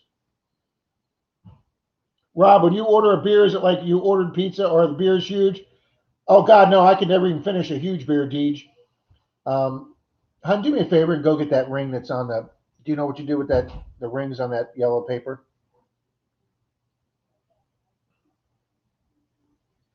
Two and done. Oh, okay, two and done. That's me, John. I get 2 beers in me. I'll sleep like a baby that night. Yeah, when I used to hang out in high school, guys, I used to hang out with a couple of guys that were on our football team on the offensive line. No, the big one. The big one, hon. The silver one. The spinner ring. Denise just brought me my 3 rings in from Clearwater Beach last week, guys. All these found right at the water line. Hunted in the water for 6 hours, didn't find any rings. Come on the edge of the water, and boom, we get 3 rings. And then here's the ring you guys just saw on the video, or that I put on the video last night. And guys, I didn't even realize till I started cleaning it that it is a spinner ring. My very first spinner ring, guys. So I would imagine that's worth a little bit more. Aren't they, being a spinner ring? It says it's a man's, but guys, that thing doesn't even fit my pinky. But my very first spinner ring, guys, stainless steel. Ronnie Boy says he thinks he's allergic to every time I drink, I start feeling funny. Well, yeah. I wonder if they will have a beer testing shot glass size setup. Kay, I was hoping that too. That's a good point, Kay. I was really.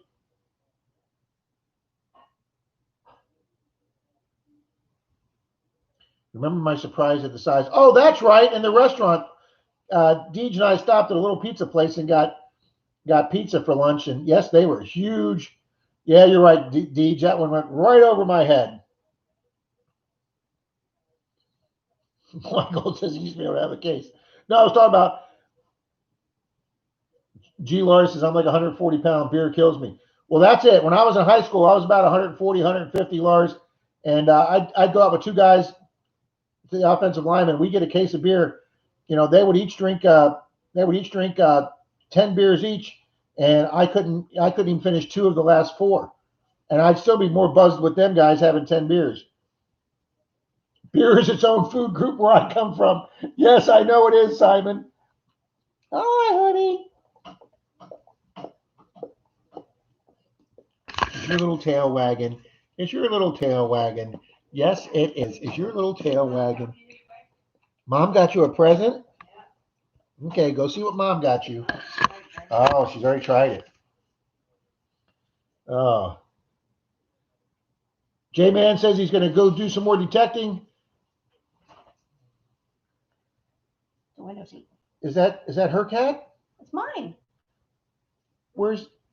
I got her window seat. Oh, you just got her a present. Yeah. Oh, I thought you said you got her a present. No, not that. Oh, Denise just got something else for the cat, guys. Now it hangs in the window. I don't get presents like that. The cats do. She was talking about the house burned down, guys. The 3 things she'd need to take: her Disney pin collection, the cats were second, and then she had to think about it, and then she went, oh, and probably you too. Pat's a cheap date. Well, we know Pat's definitely going to have the new diet, the beer diet. We know Pat's definitely going to have a beer or 2. Oh, speaking of Park Rat Pat.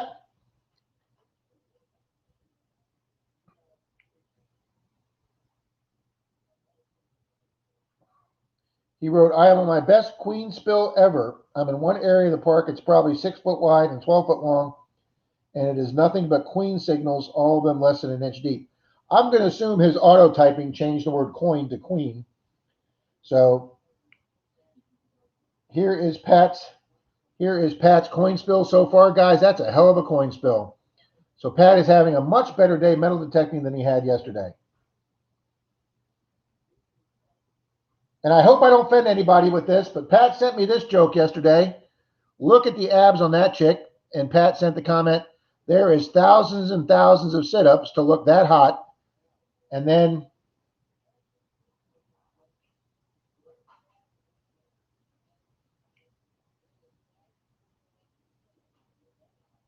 you bend over one time, and boom, there goes that figure with that baby bump. Yep, that's a Pat joke, guys.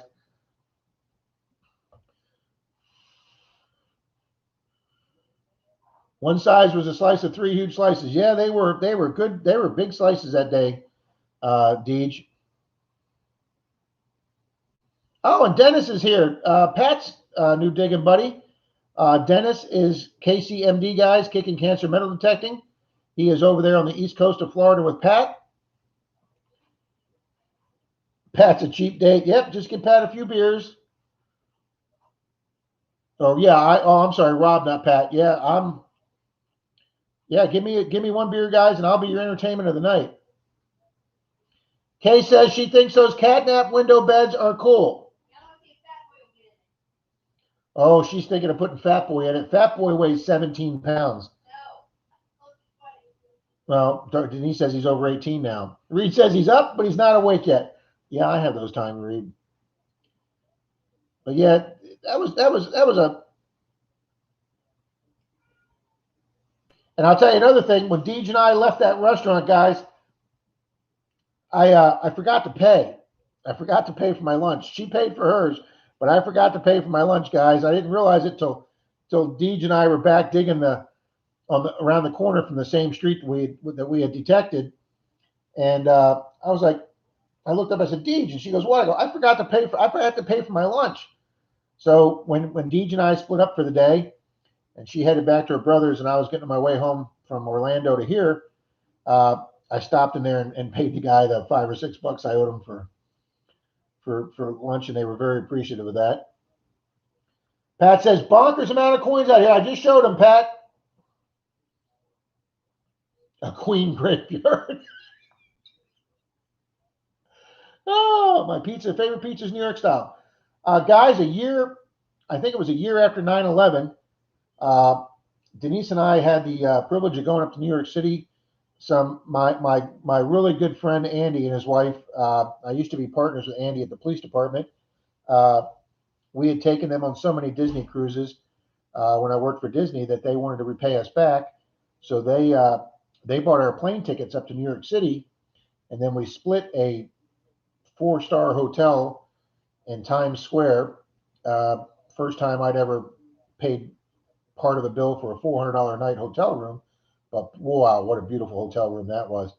So we got to spend a long weekend in New York City, and we told ourselves we're going to go down some side street and near Central, near Times Square. We're going to go down one of the small side streets, find a local place, and we sat down and we got some New York style pizza, and I absolutely loved it, Kay.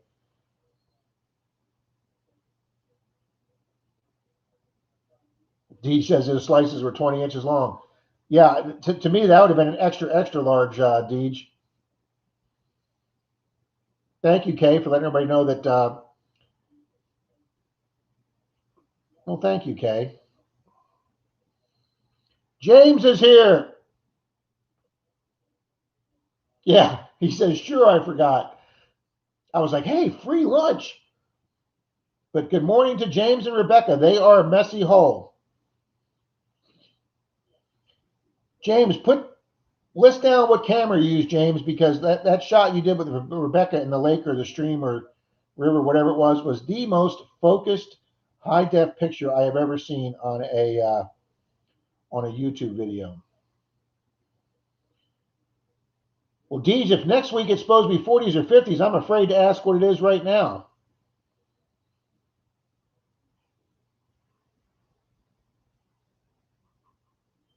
Got a few inches of snow yesterday. That's why I am going to publish later this week, guys, my first metal detecting adventure out on an island in the Gulf of Mexico. My neighbor Johnny, that's got a boat, took me out to a lake where there's a lot of people that go out there on the holidays and the weekends at party. Did I say lake? Took me to an island. Okay, Denise took me out to an island in the Gulf of Mexico. We got on his boat like at 7:30 in the morning, and Johnny did the boat out a couple miles out to the Gulf to an island we have out there that used to have a lighthouse on it. Well, it still does. It used to have a working lighthouse. And so, guys, I got a video coming up this week where I am going to be out doing a boat adventure and detecting on an island. Lars, I thought so. We loved our trip to New York City, and we felt very safe there. We made sure we did the whole subway experience. We did the carriage ride around Central Park in New York. We made sure we went and saw the Statue of Liberty.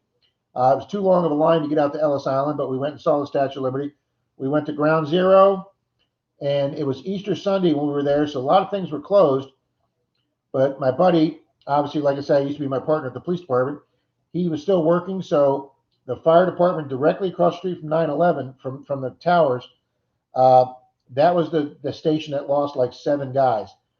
They usually are open, and they sold the NYFD or FDNY T-shirts and gear and stuff to raise money for the families. Well, they were closed, but we knocked on the door, and my buddy badged them, and they welcomed us in like the Brotherhood, and they showed us around their station. They had a plaque there that was all crushed from one of the fire trucks that they had saved, and they had a whole album full of pictures. They had the plaques of the guys they lost there on 9/11, and then we went to a little pub eatery next door and had lunch. And the guy there that was the bartender slash owner, when 9/11 happened, he went to the roof of his building, and he took hundreds and hundreds of pictures, and he had the albums there.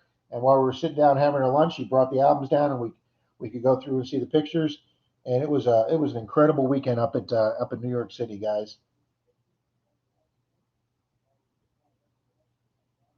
Kay says you're not allowed to say y'all. Drum and Detect, Joel's here. Good morning, Joel. Drum and Detect, welcome.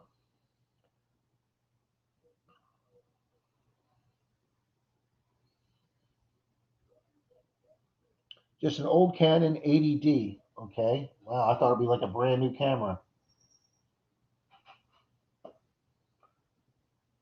Oh, Dennis says he grew up in upstate New York. Okay. 27 at 6 a.m. It was 17. Oh, God love you, Deej, because I don't want that. Denise is in the other room going, nope, nope. John says his wife grew up in New York, but he's a Florida original. Wow, John's an actual cracker. A cracker is a person that was actually born in the state of Florida. Nobody's a cracker. Everybody's come here from somewhere else.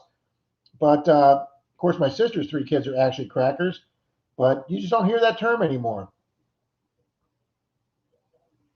Yeah, John says you can keep that snow. You got that exactly right, John. Woke up to below freezing all this last week. Geez, Kay. Time for me to head out, guys. If I'm hoping I can go home so I can swing later. Simon, good luck. Have a safe trip home from work.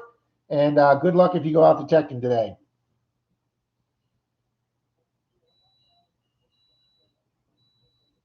Weigold says his father grew up in New York and he hated Catholic school when he was a kid. Well, I'll be honest with you, Weigold. If I'd have stayed up in Baltimore, where I was from, my mother would have probably put us in Catholic school. But when we came here to Florida, guys, there were so few kids in the area where my parents moved in because my dad retired from Bethlehem Steel, and he moved into a retirement area in Florida where some other steel company retirees were, and there were only two other kids in our entire subdivision, guys.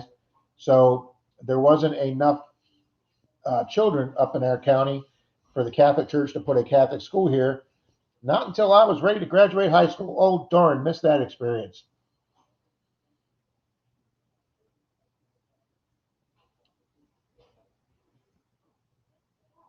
Yeah, an old $1,000 camera. Okay, traveling detector, that tells me how much that camera cost.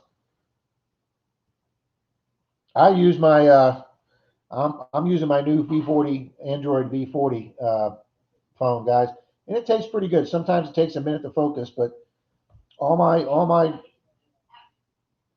every time I get a nice camera that does some things that this one doesn't do, like split shots, I can put a before and after picture of a coin or item that I've cleaned. But it's got a telescoping lens, and anytime I take it out somewhere, guys, it gets a grain of sand in it. That telescoping lens won't come out anymore. I've had 3 of that camera, and even though I've gotten them at a good price, Nope.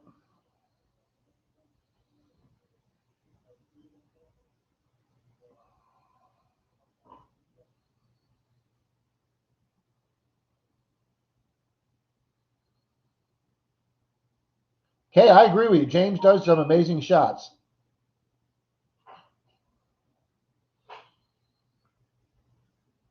Yeah, I bet Reed. I bet Times Square was a lot different in '81. I believe that was when the crime problem was running crazy.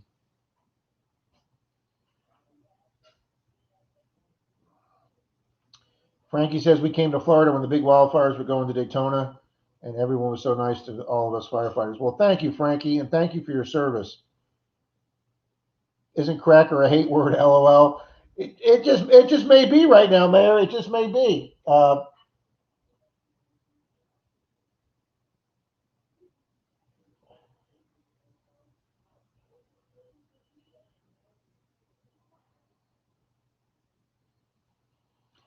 Reed says it's been in the teens there every night. Wow, that's just too damn cold, guys. Oh, just felt an earthquake.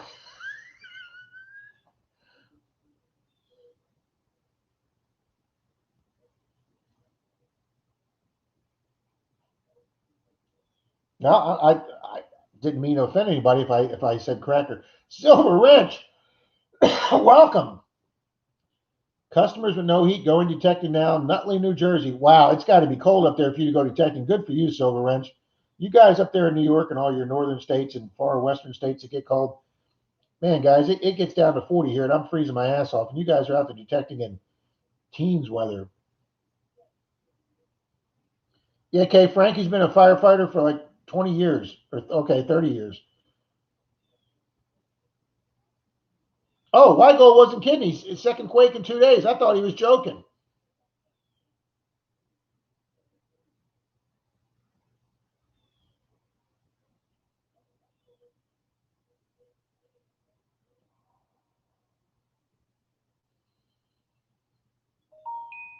Oh, wait. Who's sending me text?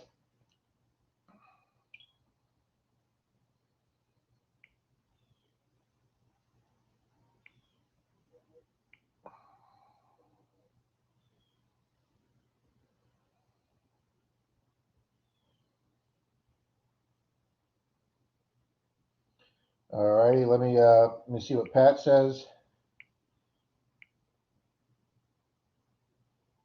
Wow, he got 66 coins off that coin spill, guys, and at least one of them is a Wheatie, a buckwheat. Wow, 66 coins. That's a hell of a spill, Pat.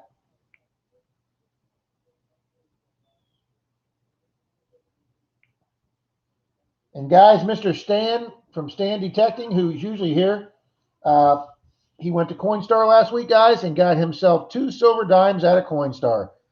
I was asking him to send me a picture so I could include it in the stream today.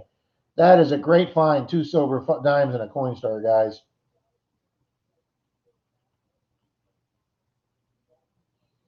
Oh, good, Rob. I'm a Menardo too. I do plenty of Menardo things.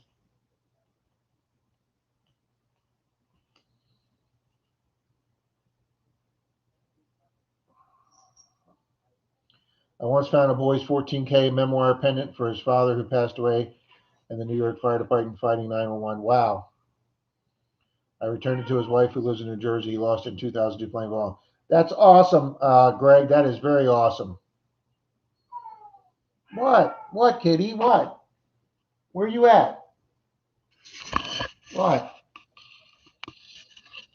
What? This is dog number 2 in the house.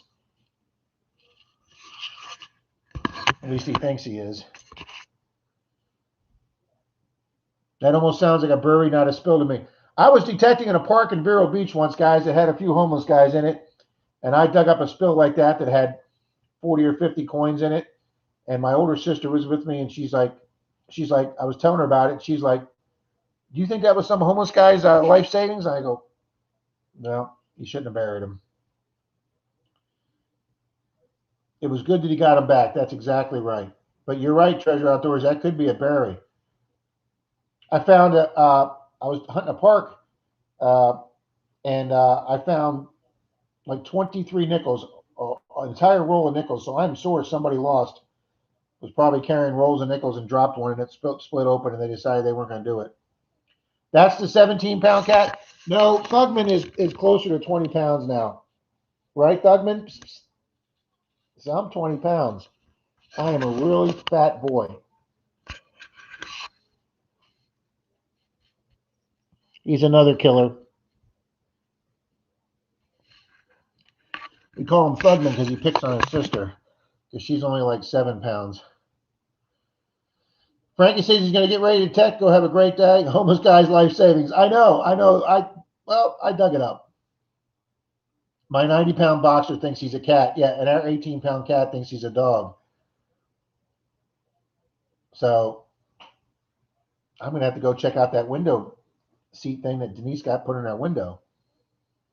Now that is a ball of fluff. You got that exactly right.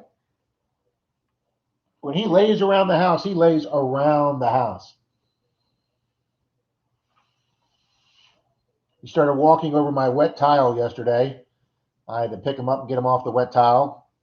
That's all I need is him tracing tile mud throughout the house.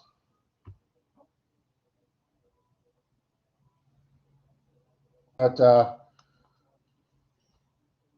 we're getting there with the tile, guys.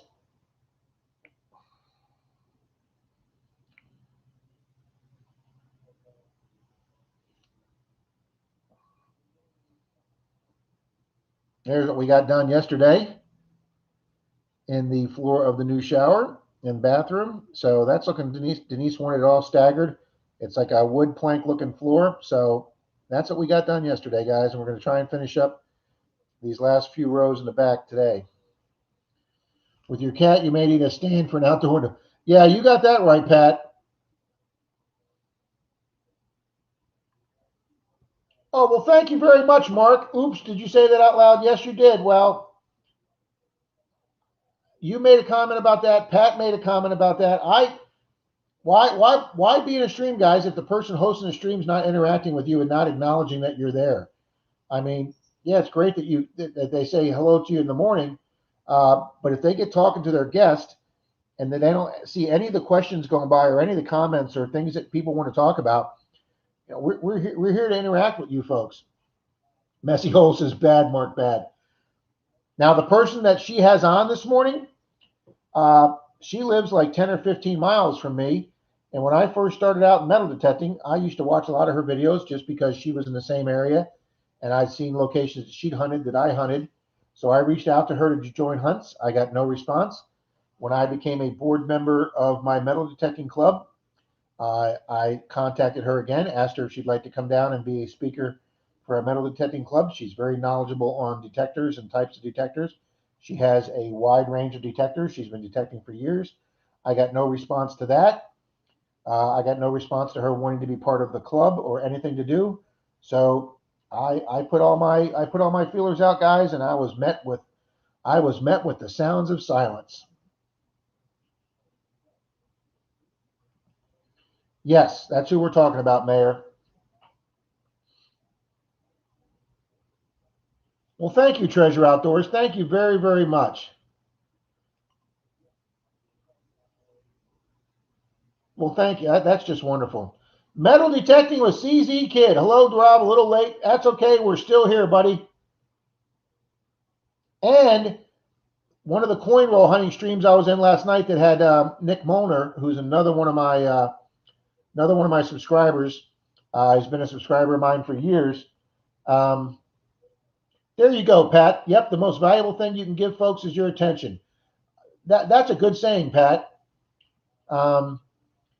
I was asking them how they had 3 people in their stream because I don't know how to do that. I don't know how to do what Liz does when she, remote accesses these people and has them on. I don't know how to do any of that. Liz's live streams are very professional looking. I don't have a professional microphone like a lot of these guys have. My computer microphone seems to be working fine. I did buy me the nice. High def. How do I do this here? Oh, I can't show my camera. I don't know how to reverse that to show my camera, guys. I bought me a nice eyeball camera that sits up on the computer. It's high def. It's got a focus wheel. I think my streams look a lot better than they did a few months ago. But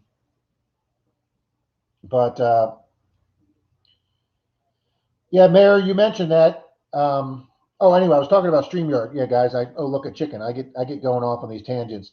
When I was in there last night, I asked them how they did the three of them, and they said we use an app called StreamYard. It's got the duck logo on it. So, guys, I have left a video up on StreamYard and how to do it, and I'm hoping to download that app and figure it out. And I'm hoping maybe to start having some guests on that or maybe one of you that if you want to chum in the chat, we can have a couple people on. So let me know what you guys think about that.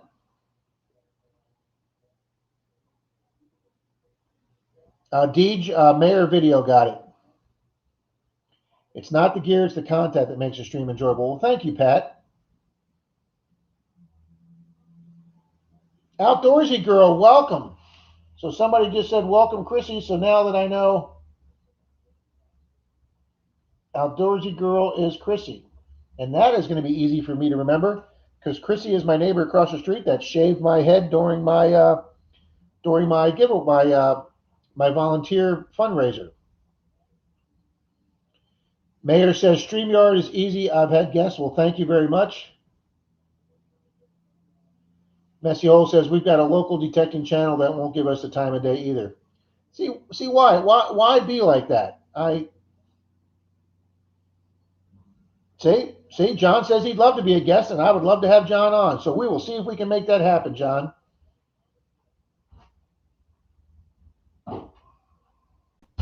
Yeah, it's Chrissy. Thank you, Chrissy.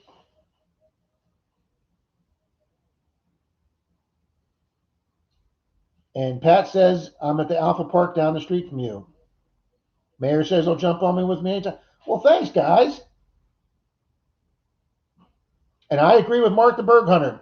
You got to be kidding, James. You guys have an excellent channel. Yes, you do. Your cinematography, videography, whatever you want to call it, James, is just excellent. Vegas, I thought so. I didn't want to call you the wrong name, but I thought so. I can remember that too.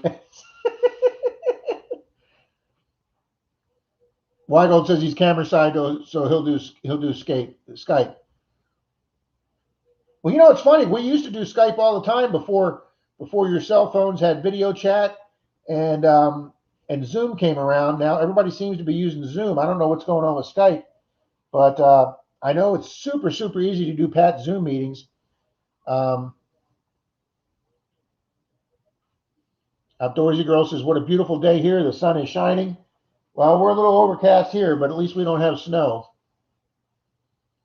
CZ Kids says, just watch Return to Silver City. Lucky to have the city on your side and help out.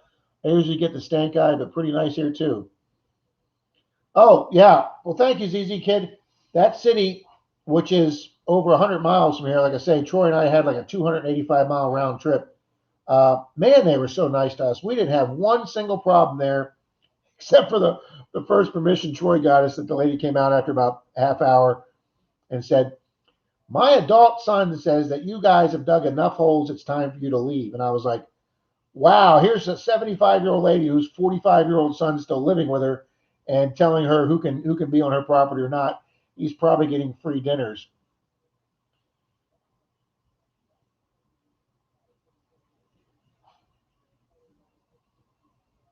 Reed's starting to think he's the only detecting channel in Nevada. Oh. Yeah, for you guys, that's the reason I tied it. Return to Silver City, like CZ Kid was just talking about. Troy and Dalton hit it the week before. I wasn't able to go, guys, because of this room I'm working on. But Denise had to do something one day, and she said, "Yeah, you just take off and go do a day." So Troy took me back to the same city him and Dalton hit. And guys, they pulled 10 silver coins that day, and Troy thinks he got some silver relic.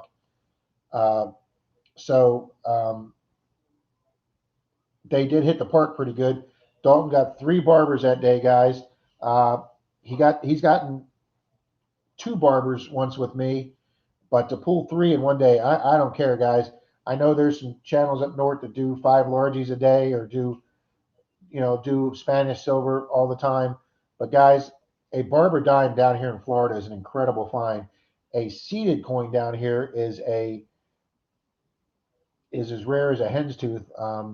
Dalton's gotten one seeded coin in all the years he's done, and that was on a permission him and I got. Uh, I've personally never gotten a seeded coin. I've never even gotten an 1800 silver. My oldest silver is a 1900 barber. So for Dalton to go pull 3 silvers out of one city, or 3 barbers out of one city, one of them on a curb strip, is just a phenomenal day.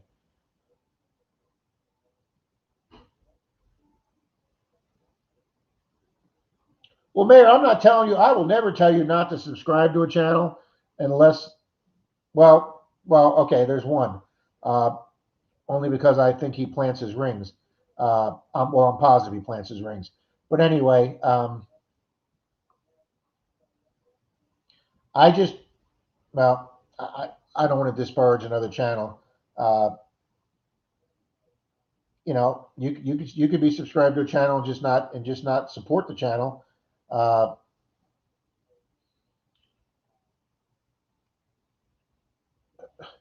Mayor says he thinks he's the only detecting channel in Alberta. We should start a club of one-off channels. That's pretty funny. Um, wow, Grony Boys just did a 300-mile hunt too. Yeah, it's funny. I wonder if you guys wound up close to where we did. Of course, your 300 miles is a is going to be a little different area than mine.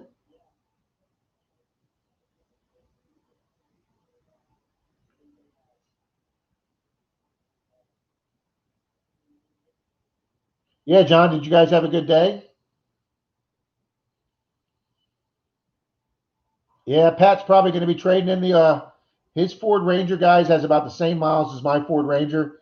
And for you guys watching Pat's video, you'll know that his truck didn't start for him the other day. It just didn't do anything. When my truck doesn't start, it turns over and then it starts and it sounds like it's on 2 or 3 cylinders out of 4, and I have to shut it off. Sometimes I can keep turning it on and it'll turn on and purr like a kitten. So I don't know if it's a fuel pump problem. I don't know if it's a sensor problem. I don't know if it's a vacuum problem. I don't know if it's a timing advancement problem, but something's got a dead spot where I can turn it on 10 times, it won't run right. I turn it on the 11th time and it purrs like a kitten, and I don't have problems with it for an hour. And then some days I'll be driving 50 miles and then the truck will just stop. But Pat's wouldn't turn over, and he says, "Nope, I can't deal with this," especially during his Advent giveaway. So Pat's out looking at a late model vehicle to get right now. So good luck to Pat. And Miss Kay says she'd love to have a barber of any denomination. So would I, Kay. Uh, I would love to have a barber quarter. Um, I think I found 4 or 5 barber dimes in my day, including an O. A barber dime is my only New Orleans mint mark coin. Um, I think so, Deej. I think you're right. I think there's more old stuff on this side than the other side. I think more people came down the Gulf side, probably from the Panhandle and New Orleans and stuff like that. We do seem to get quite a few more O coins here. Obviously, just like everybody else, I have a huge desire, bucket list desire to find a Carson City coin. That probably won't happen unless last time I went out to Missouri to see my sister guys. I did door knock an old 1910 farm. The guy let me do his front yard. I found a 1910 Wheatie, which for me back 2 years ago was a really big find. And well, it's a big find for me today. Uh, so I think if I ever get back out to Missouri, guys, and I hit some old farms, there might be a chance that I might find a Carson City coin. But unless I get out to the Midwest or get out to Reed out there, uh, so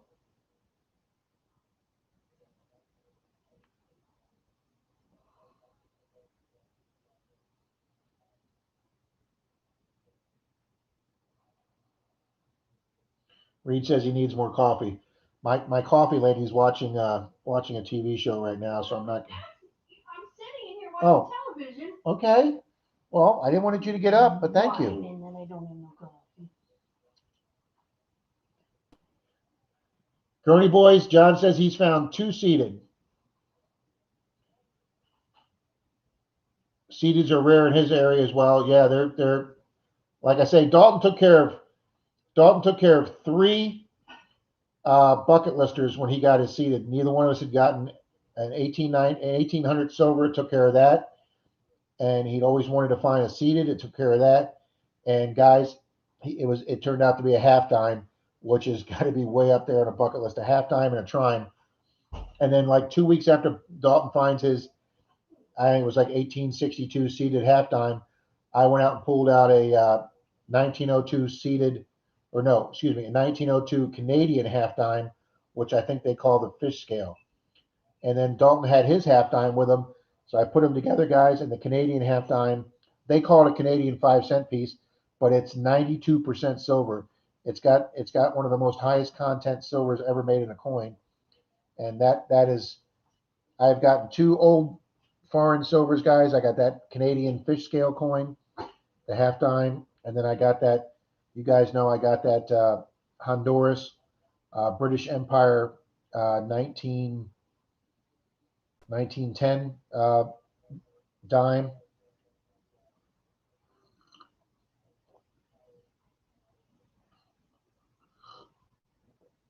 Oh, I understand, Mayor. Okay, I understand what you're saying now.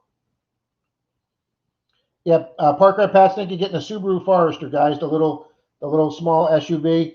And the reason Pat's thinking about that is it's small enough that him and his wife can pull it behind their motorhome, and then when they get to their destination, just unhook it and then use the little car to drive around town, so they're not trying to maneuver that big motorhome somewhere.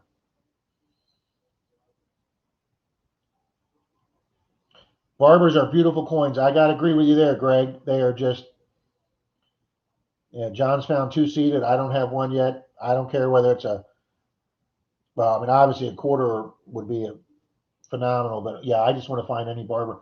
Uh, I can't remember whose I was just watching. I can't remember if it was Quarter Hoarder or the Hoover Boys. Somebody just got a seated, I'm sorry, a barber half.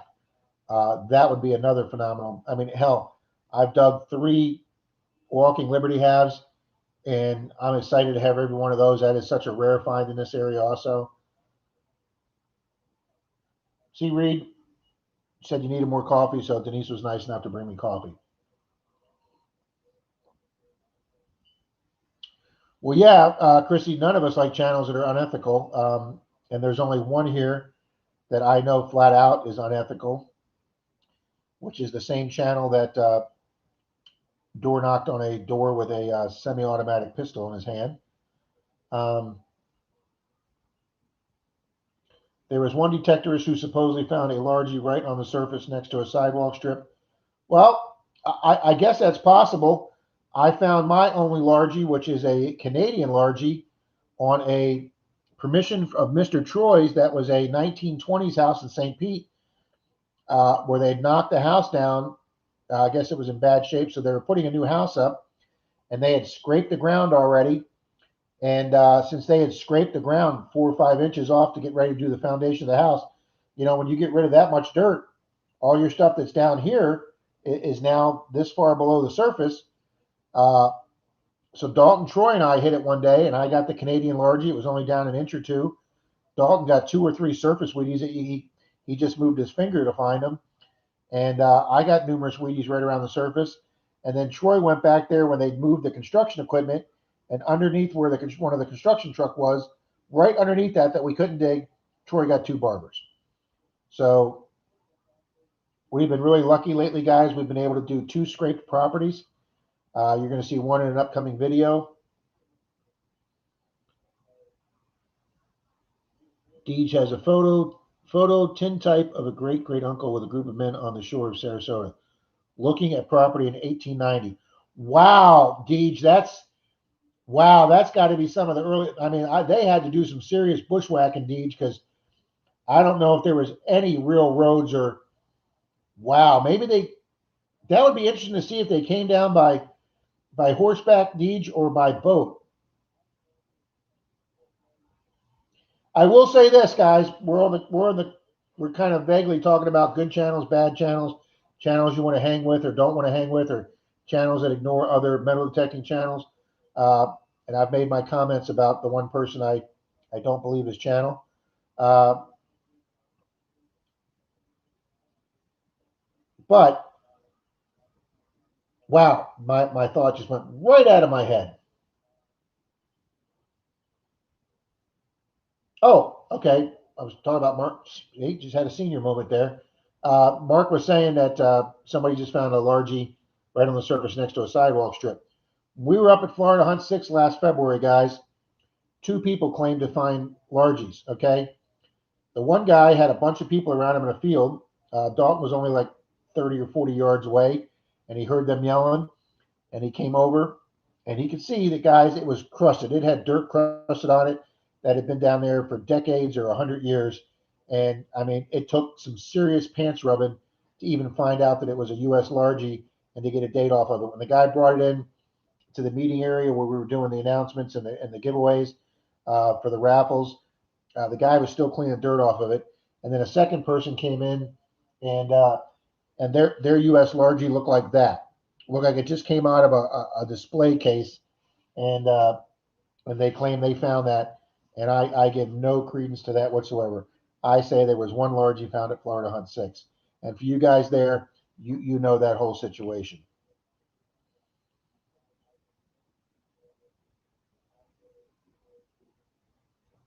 Oh wow, you guys did an overnight trip, John. Uh, the only overnight trip that Dalton and Troy and I have made has been up to Florida Hunt 6. Troy and I had planned another overnight trip over to the other coast to hunt with Pat one day, and then do a second day, possibly on the beach. But Troy had some family emergencies come up, and we wound up not doing that weekend off, which I'm happy to say that Troy's family emergencies have worked out very well. Uh, he was dealing with a health issue too with a family member, and fortunately that has been going well. Um, CZ Kids says starting to drive 60 to 100 miles too. Smaller towns hold more, plus people are super nice. Yeah, yeah, this town that we were in, guys, on the video that I just posted, every single person was super nice to us in that town. Uh, Dalton and Troy went 1 for 1 when they were hunting it. Troy and I went 3 for 3. The city employees were nice. Uh, People waved to you while you were in yards. City employees and emergency vehicles going by waved to you, and we were getting good comments. Yeah, it was just a friendly town, guys. Um, I live in like I say, I live in a little town. Uh, I'm at Denise's all the time, but technically my house up the street, 2 towns from here, is a small town. Guys, I've done 63 houses in my small town. I've door knocked 63 houses. There's very few houses prior to World War II that I haven't door knocked that either have given me that I've either hunted or they've said no. There's maybe 10 houses in the 20s or 30s that I would love to do, but they have said no. And there's only a couple few left that under 30 that I can still door knock on. Um, But yeah, my little town, we've just exhausted all the older houses. It's coming to the point now where I'm door knocking 40s and 50s just so I can have some place to hunt, within 5 miles, of my house. So when we go down to, Troy's in St. Pete. St. Pete's a nice big city with tons and tons of old houses, but some of the yards are really small. Um, Excuse me, same thing when we go to a small town there down by the sponge docks. They got some great old houses, but the yards are tiny. Now, if you go to an expensive neighborhood where they have nice big estate houses from 1920 with a huge quarter lot that's a quarter acre, yeah, you'd love to do that. But then they've got this absolutely perfect manicured St. Augustine yard that's just in mint condition, and you're not going to door knock that because these people aren't going to want you digging out their beautifully landscaped yard.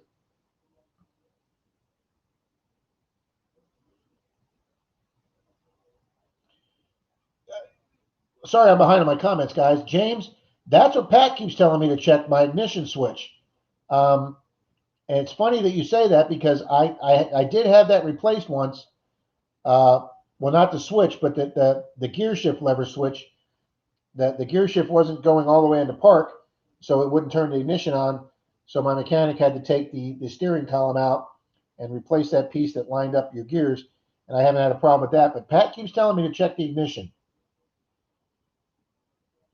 Miss Outdoorsy Girl says she found a largie by the sidewalk, but had to dig about 3 inches. Where are you at, Outdoorsy Gal?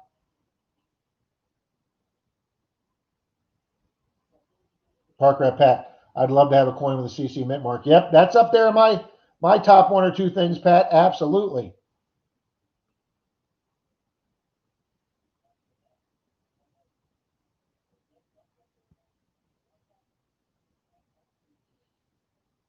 Growing Boy says, I'm Uncle Bob. Oh, now it's Uncle Bob on. Okay.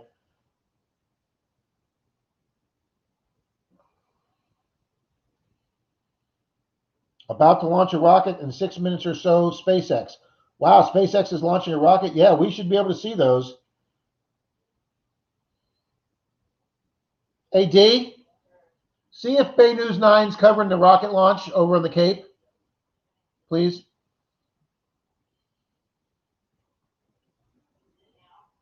It's going to be supposedly going off in 5 minutes. So, Bob, are you coming with John to Florida Hunt 7?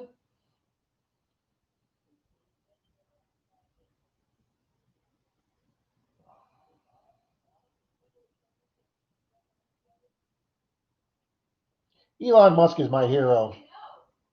No? They're not covering it, or it's not going off? Okay. Denise says it's not. Usually Bay News Nice covers a lot of live rocket streams.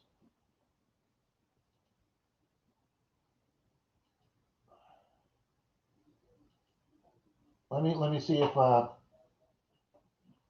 anybody on YouTube's covering it.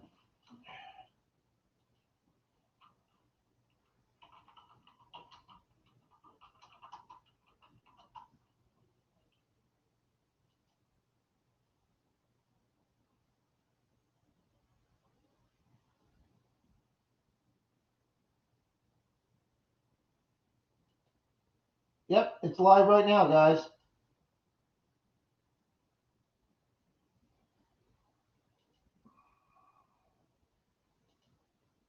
So, yep, there's a rocket launch going on. I did go over once, guys, when I was a teenager in college. I think I was, well, about 20, 19 or 20. And we took a truckload of guys. Now, this is back when my college days, guys. We took a truckload of guys in I had a Chevy truck with a little camper top on the back. And we fit, I think, 4 guys in it. And we took all the beer we could carry and drink. And we went over to watch the very first space shuttle launch. And we got to the East Coast, guys, and I had never seen that many people in my life.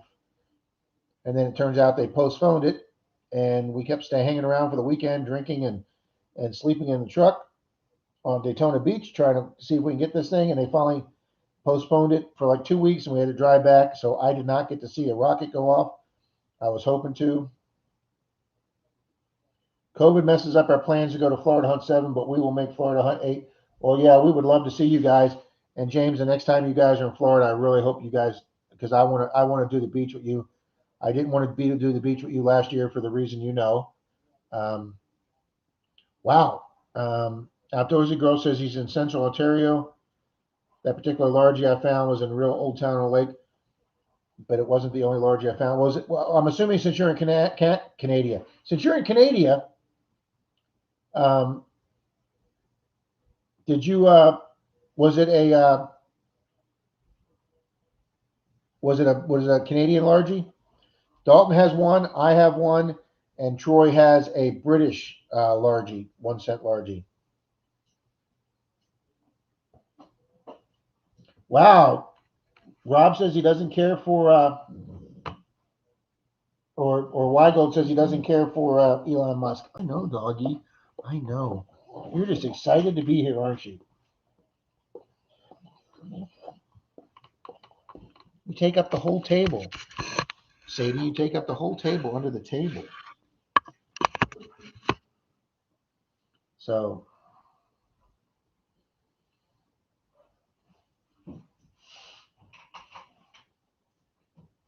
oh, next launch is live in 10 seconds.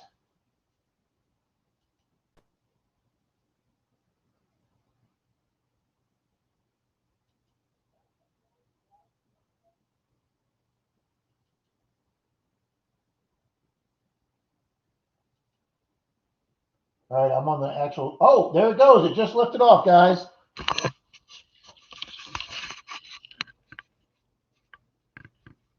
Right there from Cape Canaveral in Florida, guys. 56 seconds ago.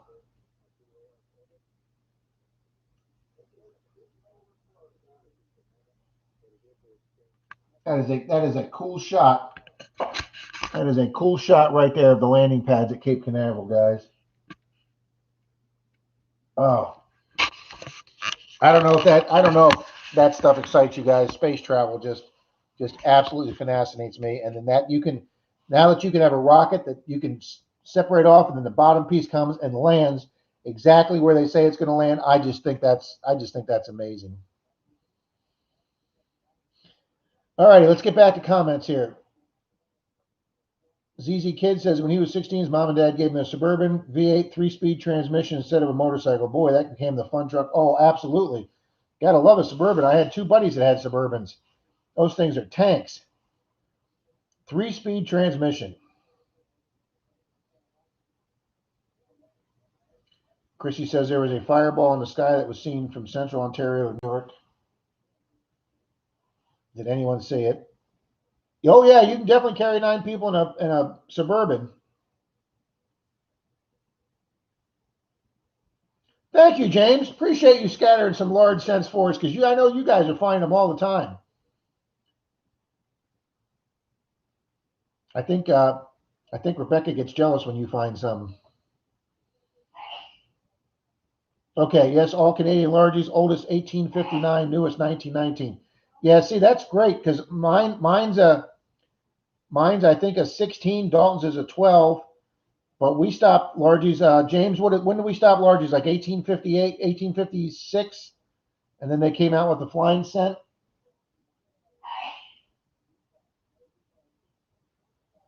I'm watching the rocket, guys. John says he's found 2 Canadian largies, no U.S. yet. The yard. I found my Canadian, or Dalton found his Canadian largie on a 1916 permission here in my little town. Big corner lot. We pulled 11. We pulled 11 silvers out of that yard. My only silver spill where I got 2 rosies and 11 Wheaties out of one hole. And that I also found a V nickel, and then that's where I found my Nazi 5 Pfennig coin, Reichspfennig coin from Nazi Germany in '43 on the same property that Dalton found as Canadian. So, guys, I don't know how. You got Canadian money, you got Nazi Germany money from World War II. I found my only clock winding key in that yard. We found the metal frame for one of those old women's chains purse with the chainmail type chain purse. Uh, probably turn of the century or 20s. That 1916 corner lot was one of the best properties ever. Yeah, that would be bad, White Gold. That would be bad. Watching this Challengers. Yeah, because that's the one that had the teacher on it. Large scents are super rare to dig in Central Florida. You got that right, Bob. Um, I know Dalton's always got to remind me of their name. The group in Central Florida. Is it Dwayne? New Age Goonies. New Age Goonies found one on a permission they did. Deed says she's found 3 U.S. largies, 1 Canadian largie, and 1 Canadian halfpenny token. Oh well, that's way cool. I've got a British halfpenny from the '40s. I was working making $3.35 an hour. CZ Kid, that's about what I made on my first job. I think was $3.35 an hour. Kay said she was on active duty when the Challenger exploded. That's right, Kay. I forgot you're ex-military. Thank you for your service. Stage 2 is lit. Well, thank you, James. It's the only time I've ever gotten a silver spill. Now, when I did find with Park Rat Pat and Dalton, I did find my third Walker $50 with them there. They watched me dig that, and then within 6 inches of that, I got another 27 signal, dug up a Merc, moved my coil around a few more inches, got another 27 signal, done a second Merc with them watching, and then about another few inches away, I think I dug a 1909 or 1910 Wheatie. That's the best 4 coin close to a spill area that I've ever had.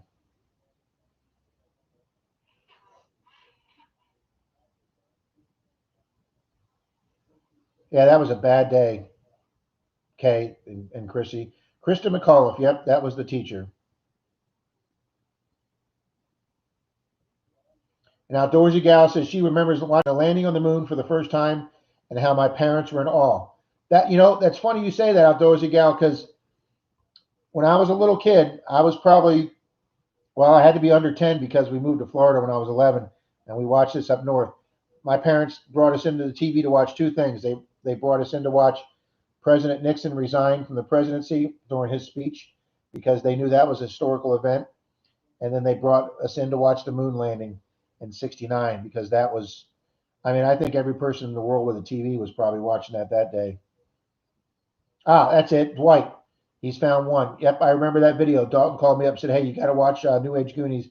They found a large set over in the Orlando area. That's right. You guys are close to that. Couldn't see the rocket. Too many clouds. Yeah, it is an overcast day here, guys.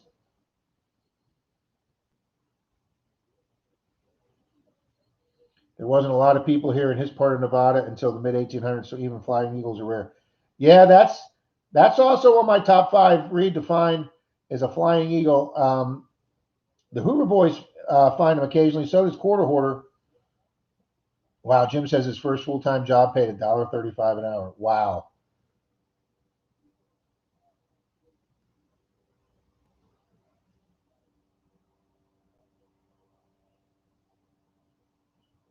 Kay, who found those? Jim says, well, maybe that's why he hurts so much today. Yeah, guys, to find a Florida town that was done anywhere in the 1860s, 70s, or 80s is an old town. Most of our Florida towns were. We have a few that were maybe incorporated in the 1890s, and then a lot of them in the 1900 zeros, and then the tens and twenties. But that town that we drove through, that Troy Dalton and I hit last week, uh, I think it was an 1870s or 1860s town. That's why we went down that far. But to find any with a house that's still being used as a residence that either hasn't been turned into a historical building or a repurposed for something else, to find one that's still a home that you can detect is a pretty rare thing.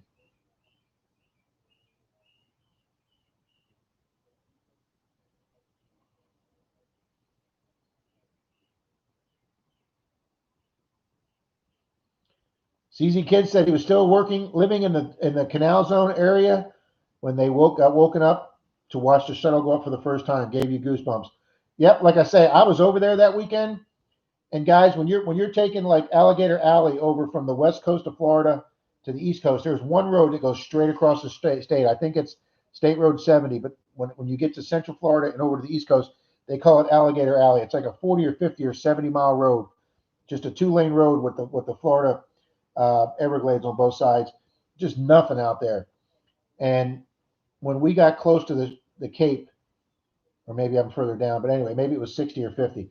But when we got closer to the Cape, there were people camped in the median of that four-lane highway and the grass median, like the 20-foot median. There were people camped there with fires going and tents, camping with cars on them on the interstate right next to them. I had never seen, there had to be over 1 million people there.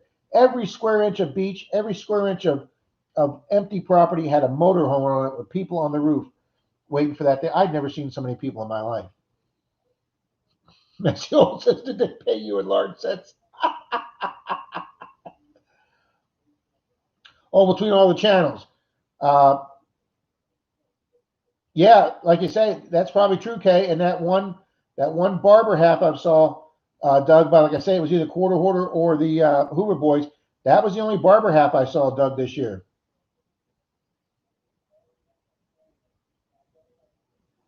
I bet there are a lot of villages in Florida. Yes, but the problem is, CZ Kid, they just don't remain. Hundreds of years of Europeans anyway, and thousands with Indians.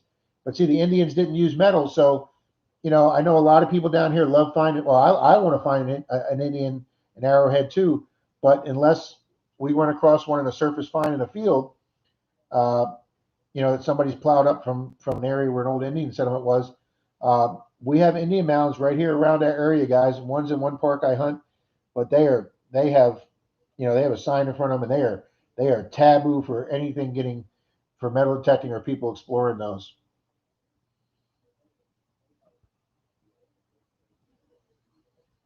Oh my God, he's born in '83. You're just a baby, James.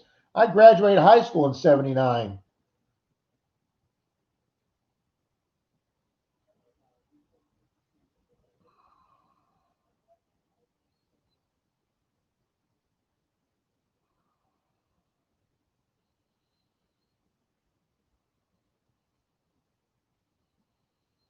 Oh, and Chrissy says I was really tiny, but I do remember my mom talking to her best friend in Colorado on the phone, bawling when President Kennedy was killed.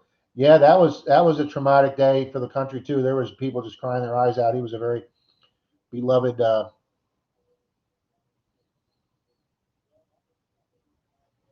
Wow, Mike, I don't know what those are. The Rajanish.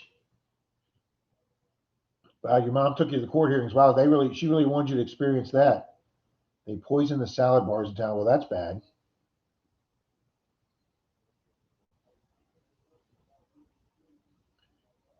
Dennis, thanks for stopping in, buddy. You got to go dig. Go meet with Pat.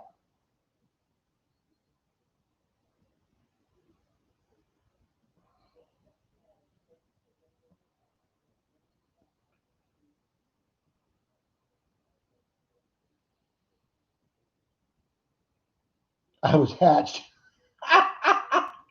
Wow, Jim, I'm 58 and you're old enough to be my dad. Yeah, you got some years on me, Jim. If my dad was alive today, he'd be, wow, if my dad was alive today, he'd be 103. I was part of my dad's second family, so both my parents are older. He's just grateful to be one of the last generations to grow up without the internet. I know these poor kids today. If you watch the Netflix movie Wild Wild Country, it tells the whole story. Okay.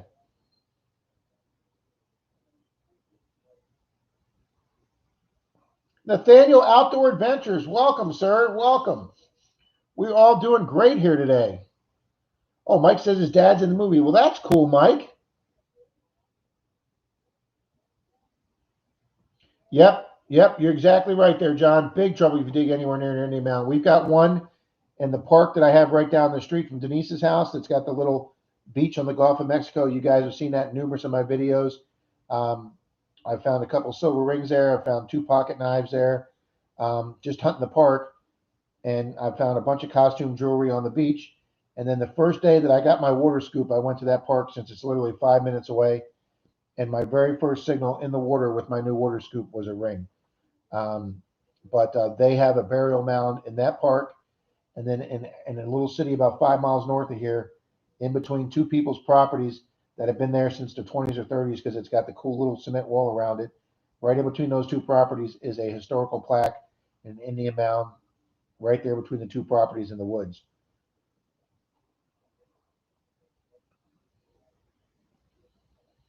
But yeah, Indian mounds are a big no no. Oh, Jim, you got that right. When I was a kid, back in 69, 70, 71, when I was 7, 8, 9 years old, we would play Army Men, guys. We'd put on our plastic Army helmet, strap on our little plastic gun belt, get our Johnny Lightning big tack gun with the plastic bullets in it, and a little rocket launcher on the end. And guys, you'd all go out and play Army Men, try and find each other around the entire neighborhood and all the buildings. And you could be gone from sun up till dusk, and your parents never worried about you. You were outside having fun. Um, and then your mom would call you in for iced tea, and we'd all sit on the back porch, and my mom would make iced tea for everybody. I never forget that those Lipton round cardboard things. She'd make us the Lipton lemon iced tea.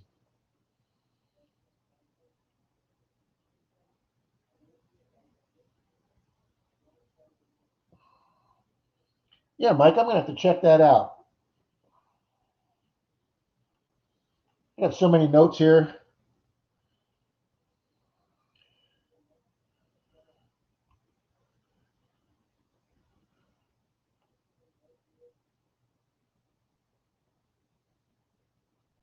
Always want to learn about history.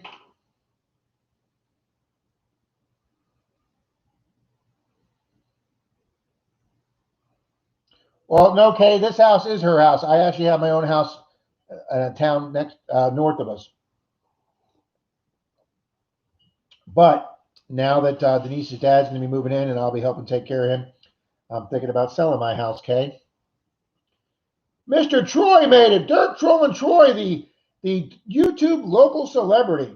Mr. I have 27 items in the St. Pete Museum. Kay says, my brothers, sisters, and I would spend hours in the backyard.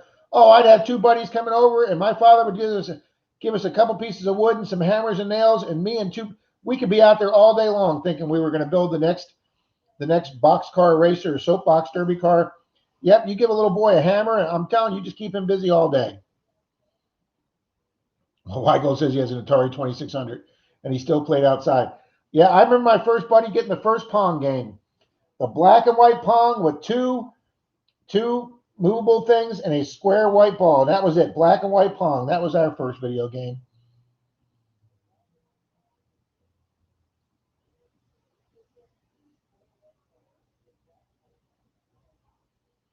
Yep, CZ Kid, I can understand that. If my father called you, you didn't want to be late to my father calling me.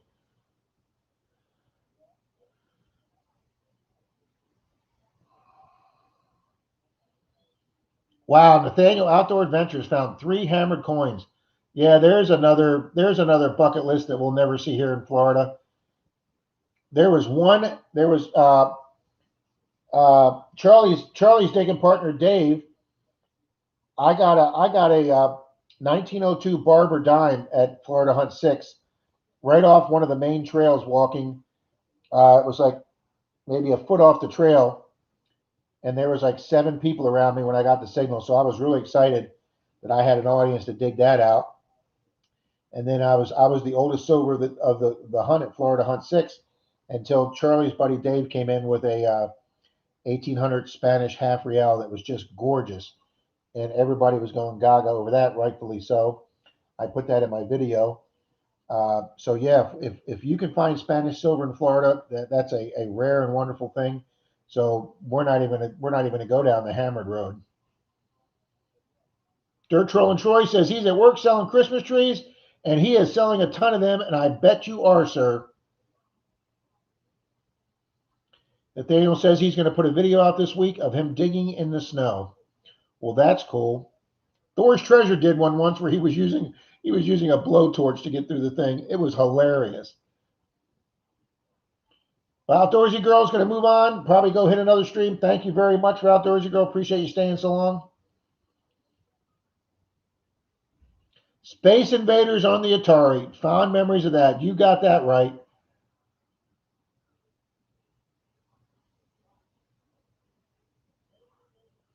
Troy Master Door Knocker. That's a good phrase for him, John.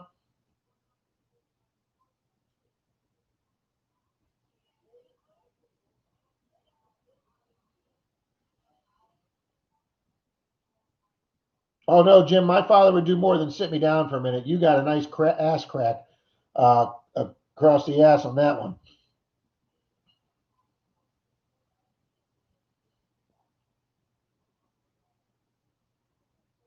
Yep, there you go, CZ Kid. Nobody bothered you. Wow, you've already sold 28. Troy's already sold 28 Christmas trees at Home Depot today.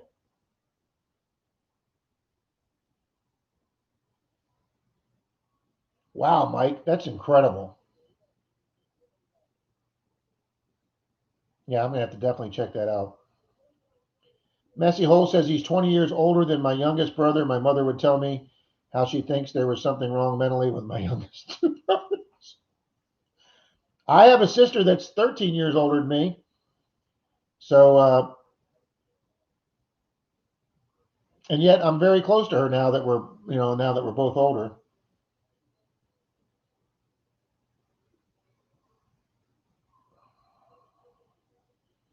That's exactly right. It's because they grew up with the internet and they went outside. That's exactly right.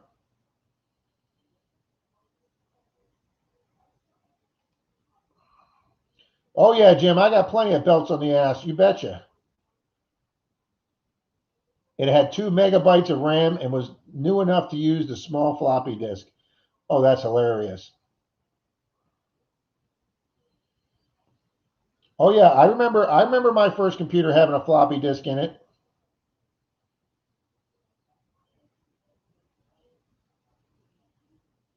CZ Kid, that's right. I mean, obviously, I follow Melbourne MD Detecting MD or Melbourne. The hell's Jim's channel name? Metal Detecting Melbourne. Yeah, MD Melbourne. Jim. And I every now and then I'll watch one of those gold channels in Australia. Man, it is just incredible for gold down there. You got that right, CZ Kid.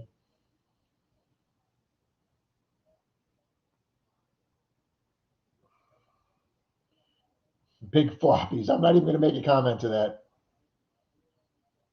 Treasure Outdoors is I found a hammered out here in Florida. I hammered out zinc. Oh, that's hilarious. Yep, yep. Got a belt on the ass. I still have a box of 3.5 inch floppy disks. Hey, I don't have those, Weigel, but I do have somewhere around here an entire case of rewritable CDs that nobody uses them anymore either. I have a box he calls his antique computer collection. I wonder if the floppies are still magnetized. Hell, they might be worth something someday.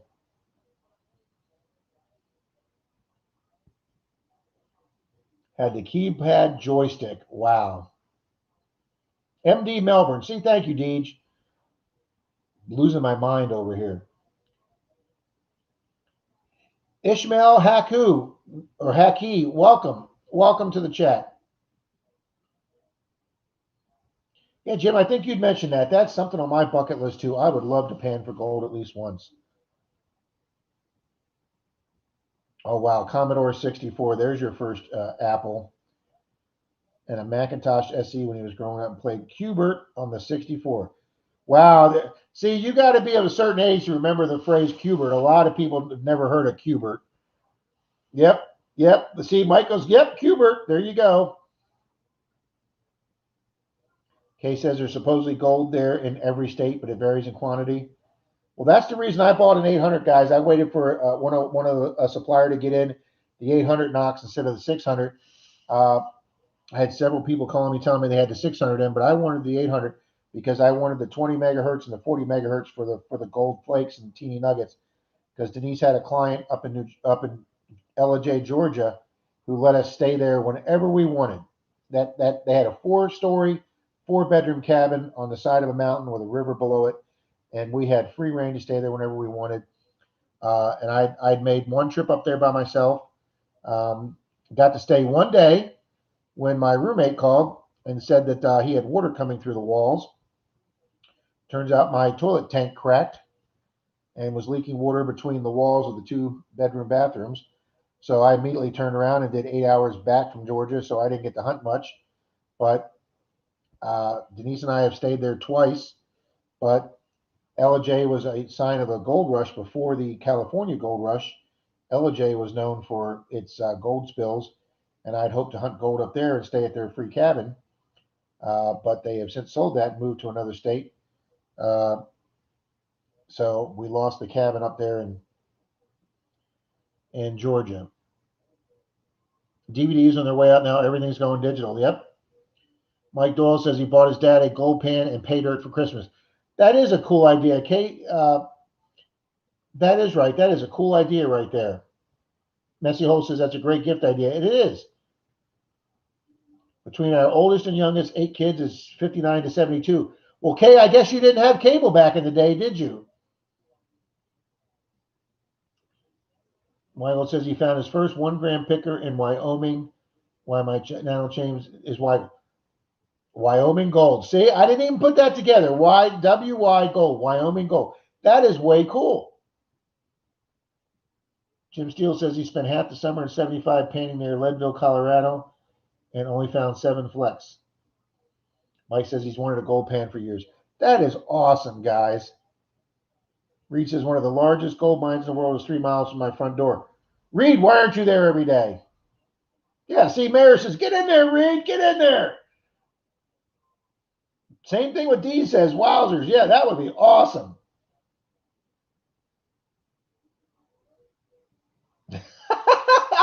Okay, I didn't either. My sister has a channel called Mo Shadow, and what a lot of people don't realize is the Mo is for Missouri. So and the Shadow was the name of their dog, so it was Missouri Shadow. I was on a channel last night watching a coin roll hunting live stream, and they did the same thing people do when they pronounce my FL Thunder. They go Folunder, for Thunder is here, or Folunder, and I'm like, no, I need to put a hyphen there, so it's FL for Florida Thunder.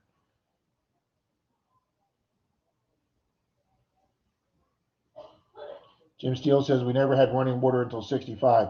Well, guys, uh, Dalton Troy, Park Rat Pat, and I hunted a permission that Dalton got us in an old school in church, and the old it was an old black school back when it was segregation. It was in a black community, and they had this one school and it had no heating or air conditioning, uh, and I mean it was from the 20s or 30s, and they had an outhouse, and guys, the outhouse was still there. So you talk about rare things in Florida. We don't have too many buildings left, and the outhouse is still standing. Uh, Troy's great aunt's house, where I got that huge skeleton key, the permission Troy got down the street. That house had an outhouse, but some local a-hole kids had smashed it down because it was made of wood. But this one was actually made of concrete from the 20s or 30s, so it's still standing. Um, and there's some people that magnet fish the bottom of these outhouses to see if people drop metal or coins or bottles with tops on them. Don't know if I want to do that, but all right, now, Weigold, you got to tell us what the hell thunder eggs are in Oregon. Plunder from down under. Where'd the thunder come from, Kay? When I met Denise, she had two. What kind of cats were they? D? What was lightning and thunder? Denise had two Himalayan cats when I first met her, and they were named Lightning and Thunder. So we just chose Florida Thunder from one of her cats. And there's other things that I use lightning on. But yeah, that's where Florida Thunder came from. I named it after a cat.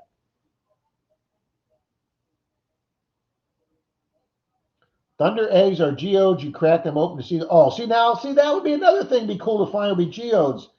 Oh, because they're so gorgeous inside.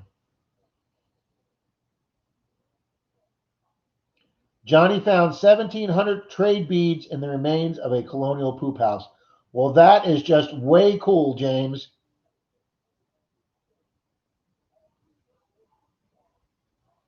Yeah, that's where Florida Thunder comes from, guys. It's also the name of my eBay channel, FL Thunder or Florida Thunder.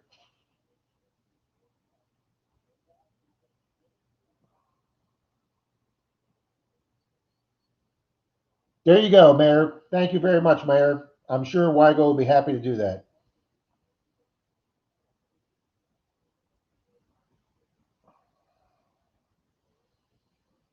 Wow, guys, we got 33 thumbs up today. Thanks for everybody that's been in here to leave thumbs up. That's awesome, guys.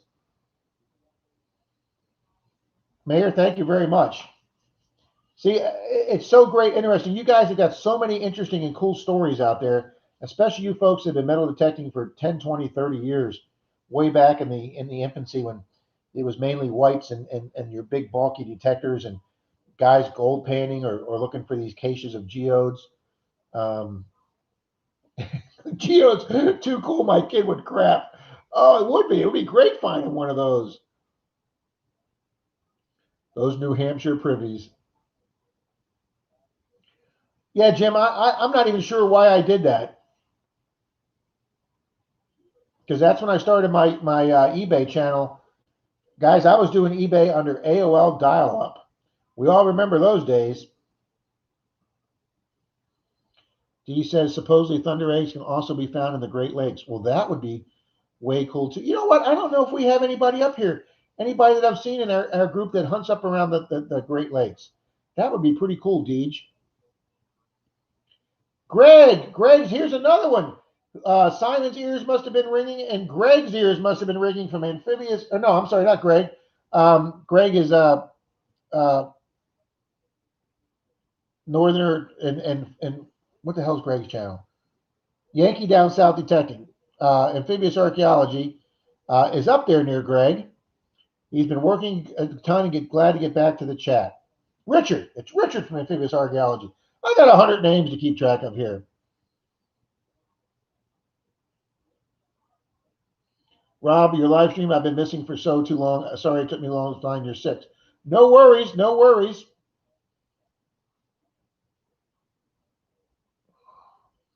Yeah, we were talking about you earlier, Richard, about you don't have many videos on YouTube, but that your videos are very professionally done. You research your ground. He's up in northern Florida, guys. Park Rat Pat went up to see him once and hunt with him, and they try and find some historical areas. They've done one with a bridge crossing that's not there. That they check the area around the bridge crossing. I know the Hoover boys have been doing some river videos where they found some old crossings. And of course, obviously theirs are a lot older, but they found where there was some colonial. Man, I've still got concrete mud all over me. Um,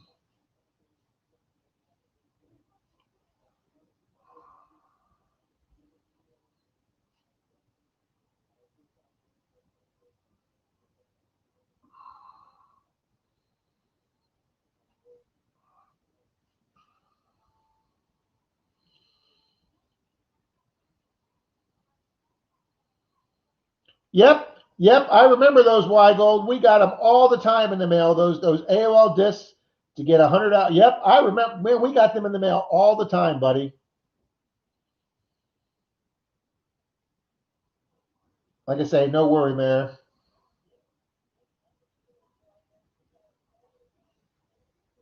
Reed says he's trying to find an area where the turquoise isn't all claimed up. Yeah, I guess a lot of people have claims to that area out there. I guess you just can't go out there and start detecting or going to some old mine. I guess people still have claims on that stuff. Oh, okay. Deej did it around Lake Huron this summer. She's got one video so far, rock hounding and Lake Huron. Well, I'll tell you another thing Deej has done that I want to do is Deej has hit bottle dump. I really want to do a bottle dump one day. I have found a few bottles, guys. I love finding bottles. And there now it doesn't look like I'm sitting in the dark. Um,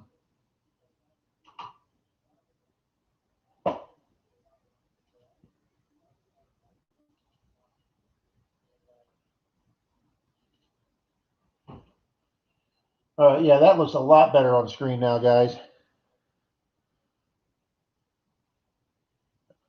Well, how did you do at Jacksonville Pier Hunt there, J-Man?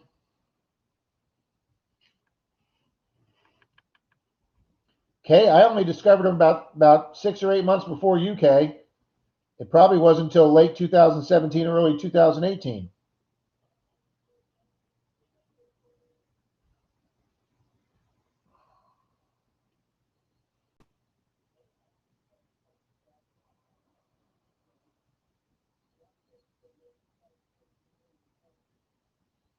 Okay, okay. Yep, amphibious archaeology's Richard. Yep. All the rivers are really low in North Florida right now too. We crossed a few on the banks that were exposed. Oh, see that? I would love to do a riverbank, Grony Boys, John. That would be great.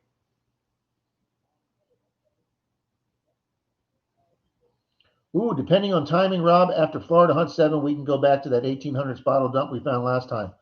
Well, that would be absolutely awesome. Plane jumpers can still get killed out here. Yeah, Reed, it probably still in certain areas out there is the Wild West, isn't it?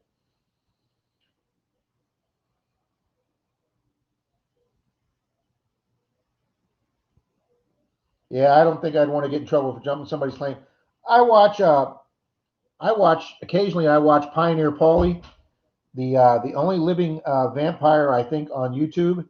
If you guys have never seen Pioneer Paulie, his two teeth right here that we all have that are a little pointed, guys, his come down like an inch, and I swear to God, he looks like Count Dracula with those two pointed teeth.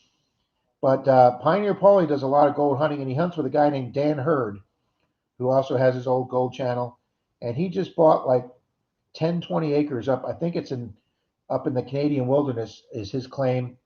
And guys, they went out there to go hunt it one day, and they hadn't been out there in a month or weeks. And there was a group of 5 people, like 2 families, like 3 guys and 2 ladies. They had SUVs there, they had campers set up, they had tents set up, they had dredging equipment, and they had to call the police out and kicked them off their claim. And they said, "Oh, we just got here a day or two ago." Guys, you could see where they've been set up for weeks painting gold off somebody else's claim. And they should be lucky that Pioneer Paul and Dan Hurd handled it so professionally.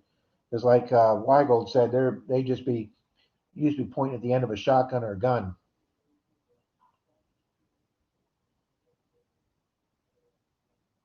We found I don't know how many medicine bottles. Oh man, little medicine bottles are some of my favorite to find. The old apothecary bottles, and I did a good job pronouncing that. That's a tough word for me to pronounce. Just like those people that claim jump at the gem locations in the mountain of Colorado. Yeah, I mean, oh, Jim Steele says he wish he could walk like he used to. He knows where a box of gold coins were thrown into the Des Moines, of course, I'm probably pronouncing that wrong, Des Moines River, and the river is real low now. Yeah, guys, if you can do riverbanks right now with a lot of the country low on rain right now, this would be a good time before spring. Mostly from 1880s with a lot of them with cork still in them. Oh, that'd be so cool, Richard. Yes, I would love to do that. Reed says Dan is cool as hell. Yeah, those guys, they look like they have a blast up there doing that gold hunting. Jim says he actually have two coins out of the box: an 1851 gold dollar and an 1855 gold California 25-cent gold coin. Wow, I didn't even know California made 25-cent gold coins. How cool is that?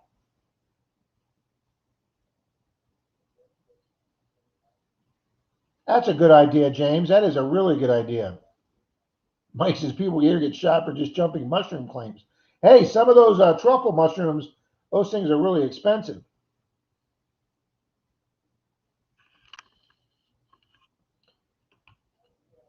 Oh, James, absolutely a gold coin's on everybody's top of the list. Uh, I would say if did you guys know that I just did a video on a guy in our club finding a gold coin, but it's one of my most watched videos lately. So I'm going to say yes, a lot of you do know about it. Um, but my buddy Clearwater Mike, that you guys have seen in quite a few of my beach hunts, who's also a fellow ring finder from our club, he got called down to Anna Maria Beach, which is south of the Skyway, guys. That even if he lives in South St. Pete, to go down to the Skyway and go over to Sarasota is still like an hour and 15-20 minute drive. And guys, he was down there looking for some people's lost ring, and he did not find their ring, but he came up with a U.S. gold coin, the $5 gold coin. It was put in a gold bezel, and somebody had it on a chain and lost it. So I did a video called "Metal Detectorist Finds the Holy Grail of Coins," and it's been a very well received video. So yes, we actually have a guy in our club, and he doesn't know it, but basically, me being on the board of directors of our club, I have been authorized to uh, make him a certificate announcing that a member he's going to be getting a really nice certificate at our Christmas banquet next week, announcing that he has found the rare of rare and holy of holies metal detecting, a gold coin, and I'm going to be presenting him with a certificate of that at our meeting. And I can say that because he's not here today. Okay, the 25-cent gold coin is smaller than a pencil eraser. Oh my gosh. Weigel says he knows of a bottle dump not far from me that's 1870s mining camp that hasn't had many visitors. I found it back in the 90s. Oh, see, I'd be hitting that. That would be way cool too. I'd find some old utensils and maybe an old food pan or something. Jim says the coins were thrown into the river in 54.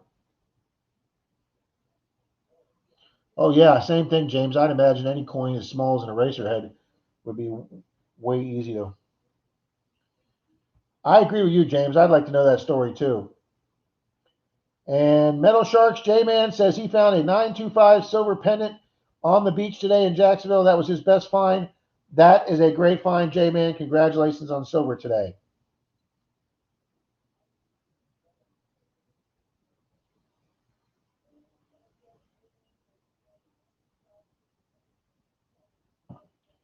Dee says she on her first coin show video, I got permission to film a dealer of 1800s gold coins. Some look like largies. Wow, that would be a damn big gold coin, Deej. Wow. My my gold my gold Freemasons medallion from 1906 that's absolutely gorgeous is just under the size of a $50, solid gold.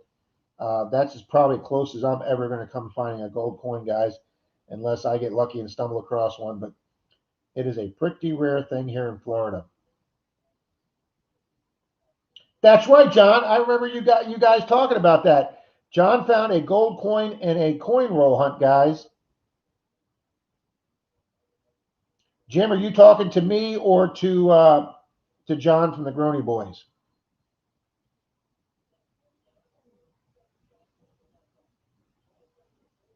My wife thinks I'm sad all the time because I stare at the ground, but because I told her I find stuff.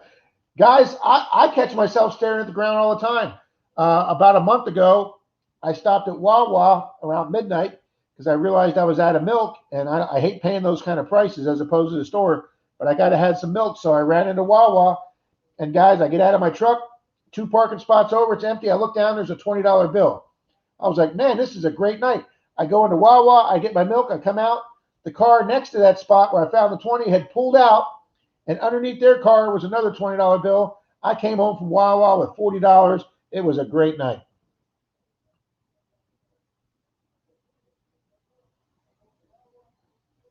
Okay, Jim. Yeah, Jim, I would love to hear that story.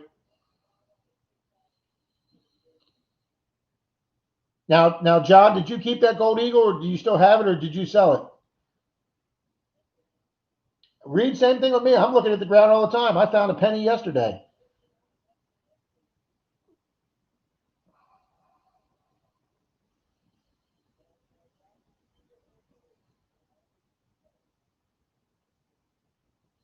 Good finds there, Weigel. Good finds.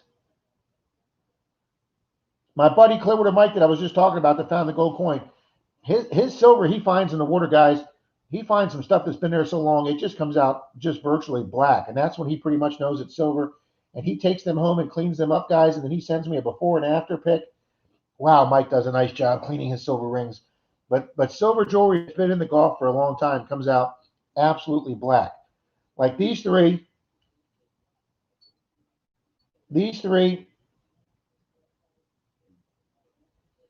Obviously, I knew they weren't down there that long. This was in the wet sand. I could see a little piece of it sticking out. That turned out to be 925 silver with some little teeny uh, fake stones in it. I thought for sure. I thought for. Uh-oh.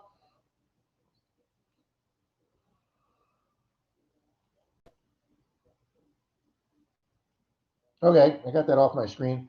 I thought for sure this one was going to be real gold because it had the flat top piece.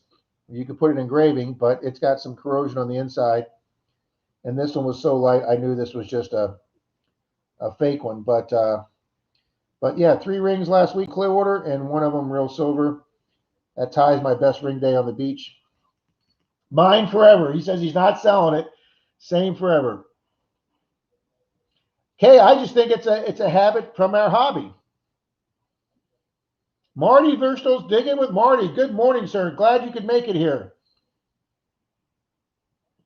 Reed says his wife goes in the store and he walks around the parking lot looking for treasure. Yes, if they've been in the water a long time, Deej, down here in the Gulf, um, but especially the water in the wet sand, they still come out looking. You can tell it's probably silver. But if they've been underwater in the Gulf for a long time, they come out completely black, Deej.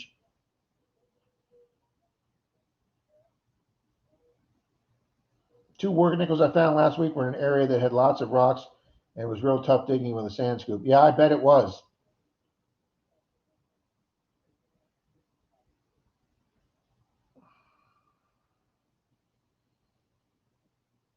I hey, I went into Winn Dixie yesterday, guys, to get Denise and I some stuff for dinner.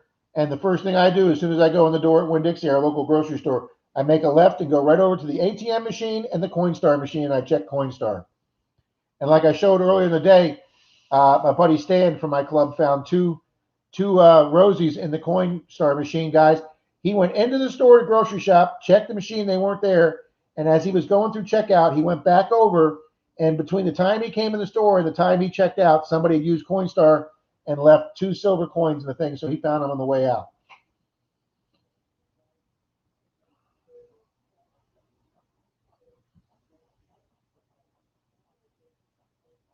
Salt water actually turns silver purple. Okay. Um, I watch Wig TV guys, Chad, and him and I dig Daytona Brian. They've been doing a lot of digging after some of the storms have been over there on the East Coast, and he keeps talking about these ugly coins, and I go, oh no, Chad, they're not ugly. When they come out with that green corrosion all over that quarter, that means that your machine is finding quarters that other people have missed, or when the storm goes out, takes sand, you're finding quarters that have been down there a long time. I love finding old green crusty coins in the deep sand, guys, on the beach. That means other people's machines are missing those, and your machine's picking them up.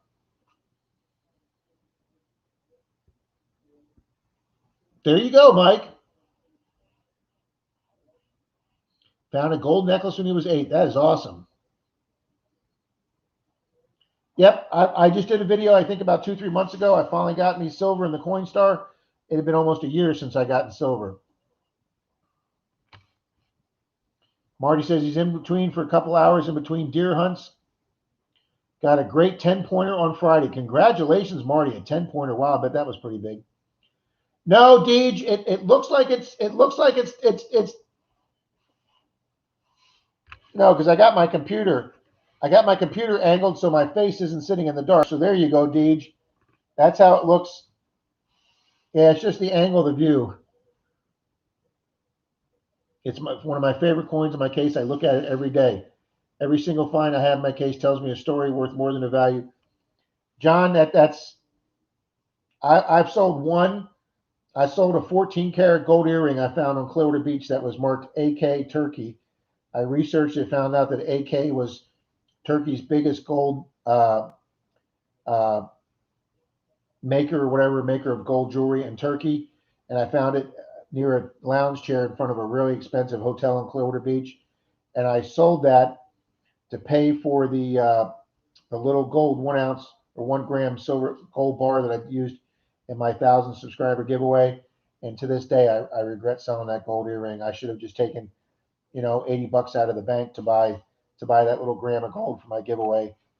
Because every time I look at my picture of gold that I do to make a video and I look at my little pile of gold, I think about the one I'm missing.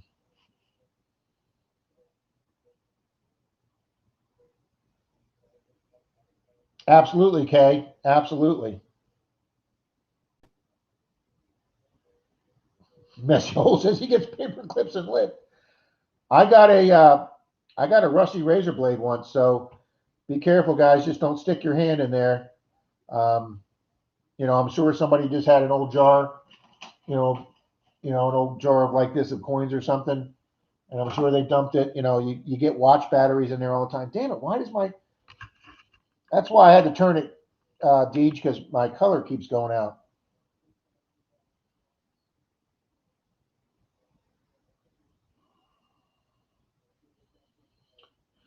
Weigel says when he was a carny, he'd stare at the ground, walking down the midway, and find money all the time. I call it ground scores. Yeah, now we call it surface finds, but my third day metal detecting, guys, I did a field in front of a Catholic church that I used to attend, or I was an altar boy at when I was a little kid, and I knew they had carnivals come there every year or twice a year because it's one of the biggest pieces of land left in our area that you can put a little traveling carnival. And I did not realize, guys, that the carnival had just left that weekend before. In my third day metal detecting, I'm getting dozens of surface quarters or quarters that are just down this far. I got a pocket knife. I got the biggest ring I've ever gotten in my life. My third day metal detecting, I get a huge 1 ounce silver Mayan ring. They call it a biker's ring. And, and I got like 70 coins that day, including numerous shiny quarters that were just dropped from the midway. And then I realized I saw a sign that showed the carnivals there the week before. Guys, I thought metal detecting was going to be the easiest hobby in the world. I just thought coins were just going to rain down out of the sky, out of heaven. And then I find that ring my third day metal detecting, and I went 5 months without finding another ring. Mayor says, I'm always watching for service finds since I started. Absolutely. Absolutely. I find pocket knives on the surface while I'm metal detecting. I find nice pens, uh, all kind of stuff. Nice as we call those. I found a pristine 43 steel Wheatie in a bank deposit coin reject tray string. Nice, very nice, Kay. They don't hold up well metal detecting. I may have found one. I'm not even sure because it's just so corroded you can't even tell it's a penny. Kay, I don't have any displays yet either, but that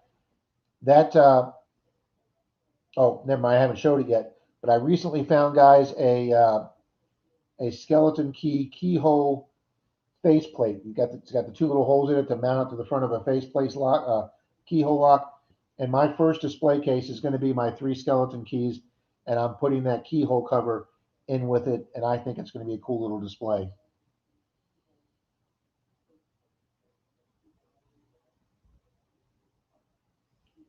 Yeah, Mike, I've never heard him just counting one side of the deer, whereas I've always heard him counting both too.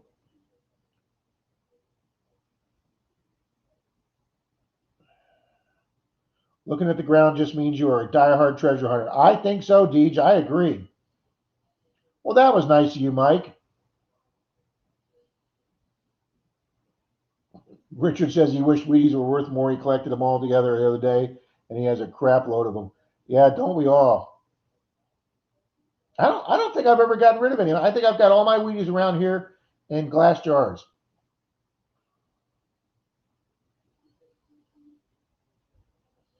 Reed says he sold one gold ring back when he first started, but now he's so obsessed it probably won't ever happen again. Well, I told Denise if I ever found a nice expensive gold ring with diamonds on it on the beach, I would take her on a cruise.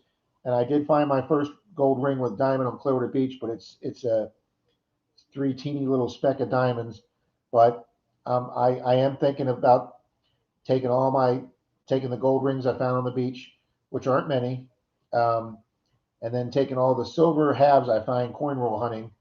Now that silver is pretty high, well, silver and gold, and after this crappy year with COVID, guys, once the vaccine gets out and things get fairly back to normal next year, I owe Denise a cruise, so I might cash in my all my silver halves I found this year to help pay for the cruise next year.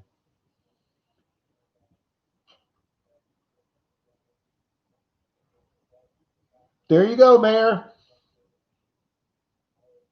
Daughter comes home with a quarter. Hey, it's exciting. I don't care if you're 7 or 70. It's exciting to find money.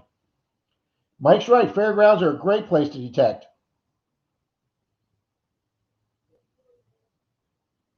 See, Marty, I'd love to find an arrowhead. Yes, I know the Mayans are a motorcycle gang.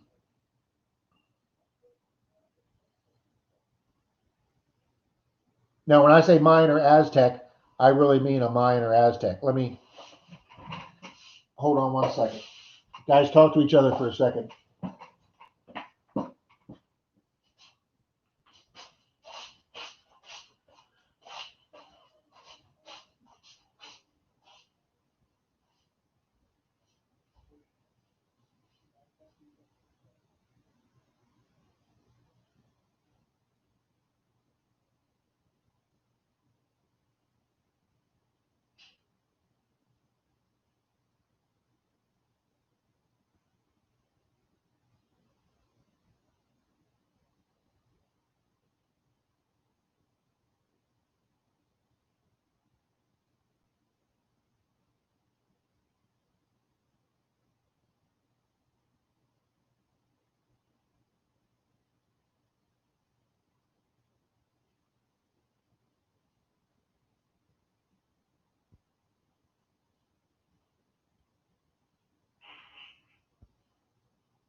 Well, of course, guys, I got to find you the coolest ring I've ever found. Been sitting in the same place for 3 years, and it's not there, which is the story of my life. All right, let me see if I put it in this bag. Yes, I did. All right, so when I say Aztec or Mayan, here is the ring, guys. I found my third day metal detecting. As you can see, it is flipping huge. It's the biggest ring I've ever found. They call it a biker ring, and it's got a god on the front that is either a Mayan or Aztec god. It's got the pyramids on the side with, so you can see how huge this is. It is 99, it's like 99.99 of an ounce, so it's almost 1 full ounce of silver.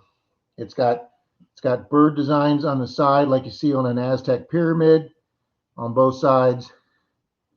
And that is the coolest, biggest ring I ever found. I found that my third day metal detecting, like I say, and then I went 5 months without ever finding another ring. So let's see if I can get a close up on that. There we go. Change focus on the camera, Rob. Got your designs on the side. So found that at the carnival site. I'm sure it flew off somebody's hand on one of the rides. So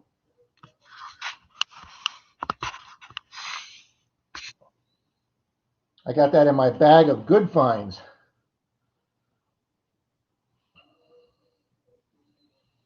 Why goat? I agree completely. Around Gibsonton, Florida. Yep. Yeah, we have an area down there by Sarasota because that's where the Ringling Museum is. And there's an entire town down there where all the carnies stay for their winter homes. Marty says he found a $20 bill when he was 651 years ago. Fairgrounds are his bread and butter. Yep.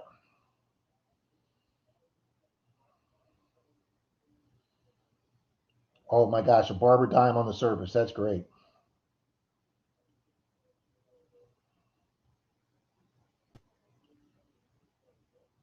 Ah, I didn't realize that, Richard. Counting one side of the horns is usually a far north or western thing.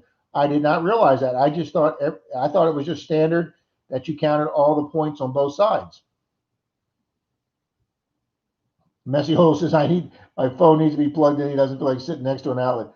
James, thanks very much for coming by. Say hi to Rebecca for me, and good luck, guys, on your next hunt.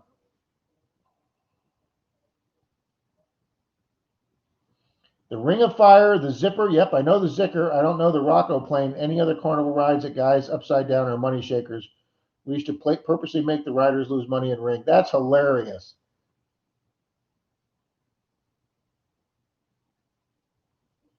Nice, Kay. Very nice.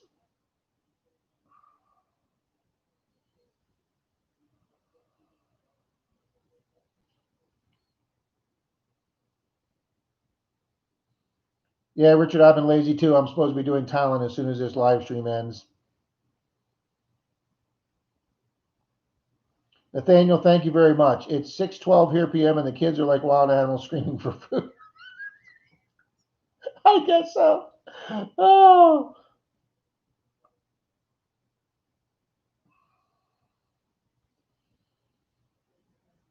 it is a honker. And yes, they call it a biker's ring because I guess this is what these guys wear in case they get in a fight or whatever. This thing will do some serious damage.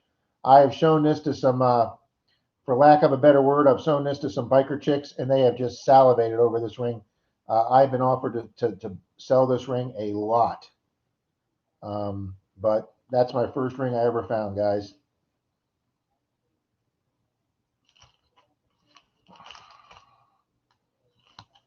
And then obviously my first skeleton key. I've got that marked with the date and place I found it.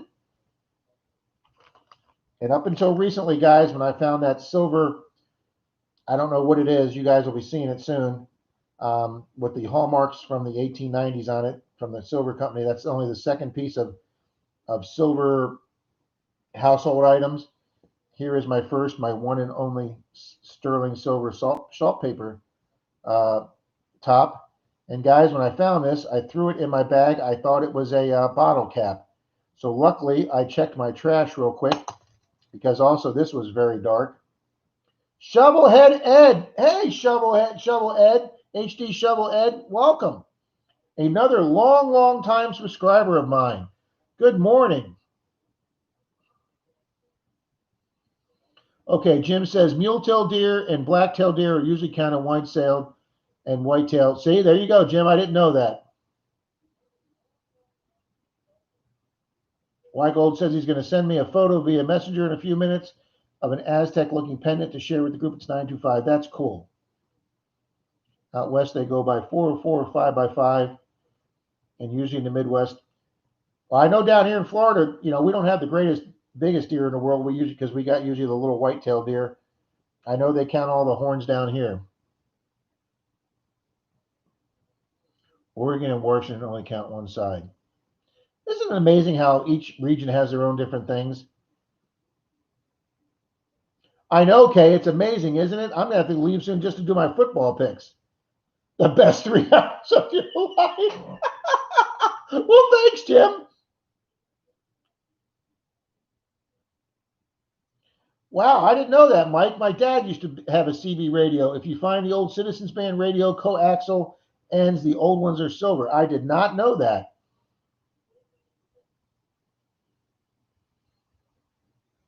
Unless you're out metal detecting. That's exactly right, Kay. If you get a chance to be metal detecting, leave this stream immediately and go metal detect. Sunday's one of the few days that Denise and I get to spend together, guys. So I know I have a lot of people contact me that work, Monday through Friday. And hey, Rob, I got Sunday off. Can you go detecting? And that's usually not. Denise very, very, very rarely ever works on Sunday. So considering my metal detecting club meetings have now been moved to Saturdays because of COVID, and Saturdays is when we have our fun hunts with our club. There's quite a few Saturdays I'm off. So yeah, I try and spend Sunday with D. So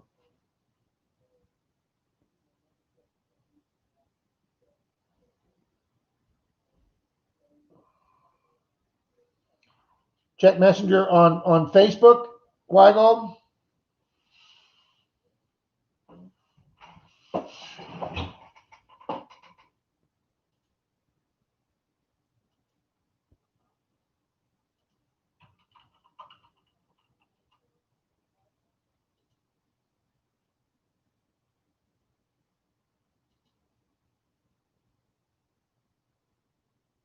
All right, I'm checking now.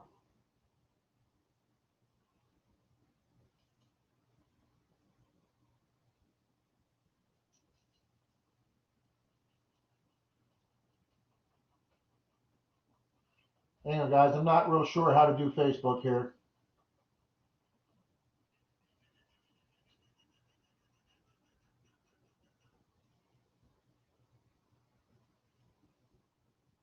All right, Messenger.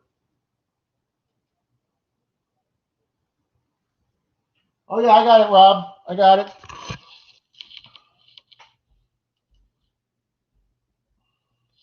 All right, here's his Aztec. Okay, that's coming in way too big. There it is. That's his Aztec pendant, 925 pendant he's sending me. Mark 925. Oh, yeah, that definitely looks.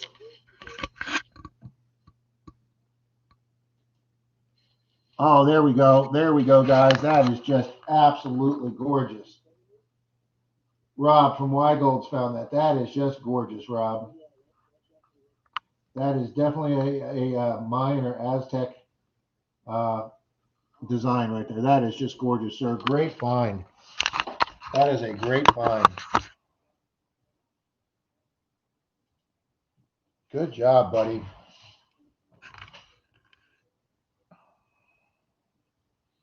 See, guys, there's just great thing down there in the ground waiting to be found. You just have to dig it up.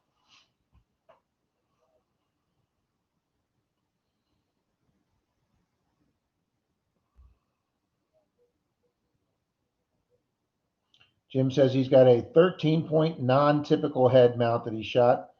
Scores a 173 and 2/8 that I shot for sale. Good luck with that, Jim. I know a lot of people collect those. Man, why am I keep losing light here? Kay says she's got to go and help her parents get a house decorated. I think that's what Denise might be doing today, pulling out the Christmas decorations for outside. Reed says he's doing the silent movie thing today.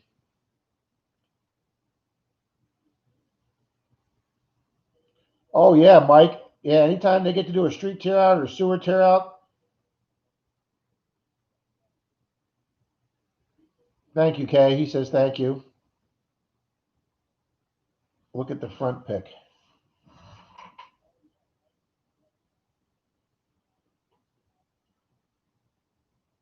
Oh, okay. I didn't even see that one. I didn't even see that front pick.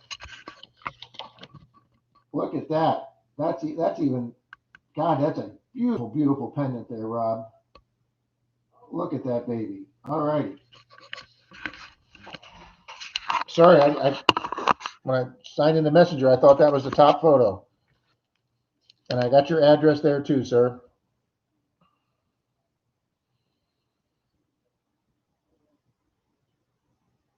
See, guys, I don't even know what those measurements mean. My youngest at 14 shot with a muzzleloader, a 14-point non-typical buck in Michigan, and took the record. Nice. Nice, Deej. Very cool. Found it in the bay. It's as big as a silver dollar. Wow, and weighs over an ounce. See that? I'm glad you told me that because it doesn't look like that.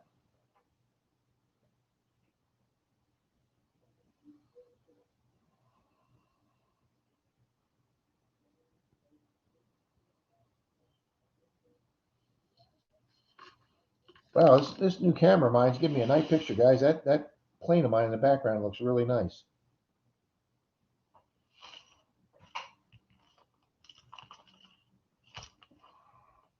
Here's my only cameo find, guys. I found this on a permission that Miss Alex got with me.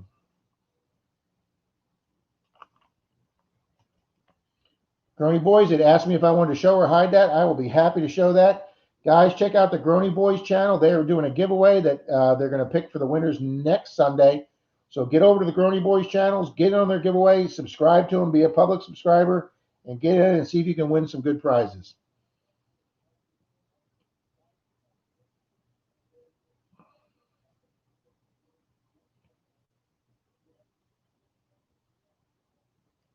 Well, guys, it's 12:30. I got to print out my football picks for today because we compete against my sister and her wife. And Denise and I do for a steak and lobster dinner every year on who wins the best picks for the football season. So I got to go print out this week's picks and get them done.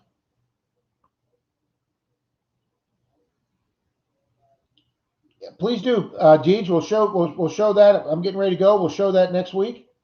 Um, you measure all the line lengths and then add them all up, including the main beams, and then subtract the differences. Oh, okay. Well, that sounds.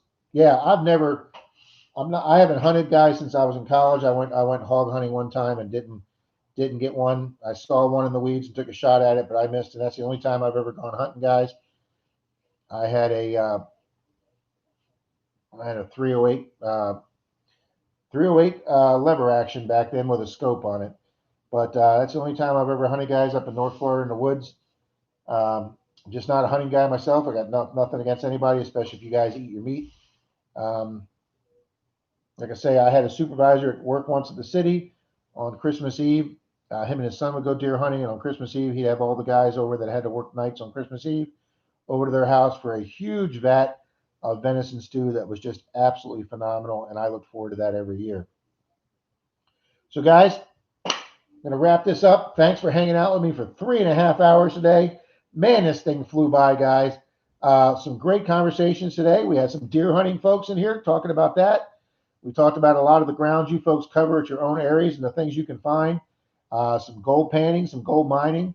We got everything here today. Hunting is addictive like metal detecting. Well, I'll tell you, metal detecting is definitely addicting for me. Guys, I've played golf since I was 12 years old. And since I started metal detecting 3.5 years ago, I haven't picked up my golf clubs. I golfed for 37 years and loved every day of golfing, every day I can get on the golf course. And I haven't picked up my clubs since I've been metal detecting. So what does that tell you? All righty, guys. Thanks so much for being here. I don't know if Liz's stream is still going on. You may also still have Susie Q out there doing her, or no, I think she said, was it 1 o'clock? But Susie Q is doing an auction today um, for some of her homemade jewelry. So give her a try. And thanks everybody for being here. Thank you, Kay. Oh, Liz was done an hour ago. Okay. And no, Mike, I've got Wild Wild Country written down here. We have Netflix, so I will go check that out. Corey the Treasure Hunter. Yep, we're closing up. Sorry, buddy. Um, we're closing up, but yeah, we've been on for 3.5 hours now. But we'll be back at it next Sunday, Corey. I'll probably be coming from the dining room and not here, so you guys will have some different views. And I'm going to see if I can figure out that StreamYard. And if I do, we may have a guest, guys. Um, so we're going to check that out. So thanks for stopping in, Corey. I appreciate it. But yeah, you're catching us right at the tail end. I got to get ready for football, and Denise is coming in. Oh, Denise is walking by giving me the wrap up. Oh my God, you've been on since 9 o'clock. I know. People love it, honey. I got to go, guys. She just said I got shit to do, and yes, she does. She's putting me to work today, guys. All right, everybody. Thanks for being here. We'll see you all soon. I know football's in 31 minutes. All righty, guys. Talk to you later. Check out CJ's Infotech. He's got a short video, and you'll be doing it in no time. Thank you, man. I'll write that down right now, too. CJ's Infotech. Thanks, guys. We'll see you next Sunday. All righty, guys. Thanks for being here.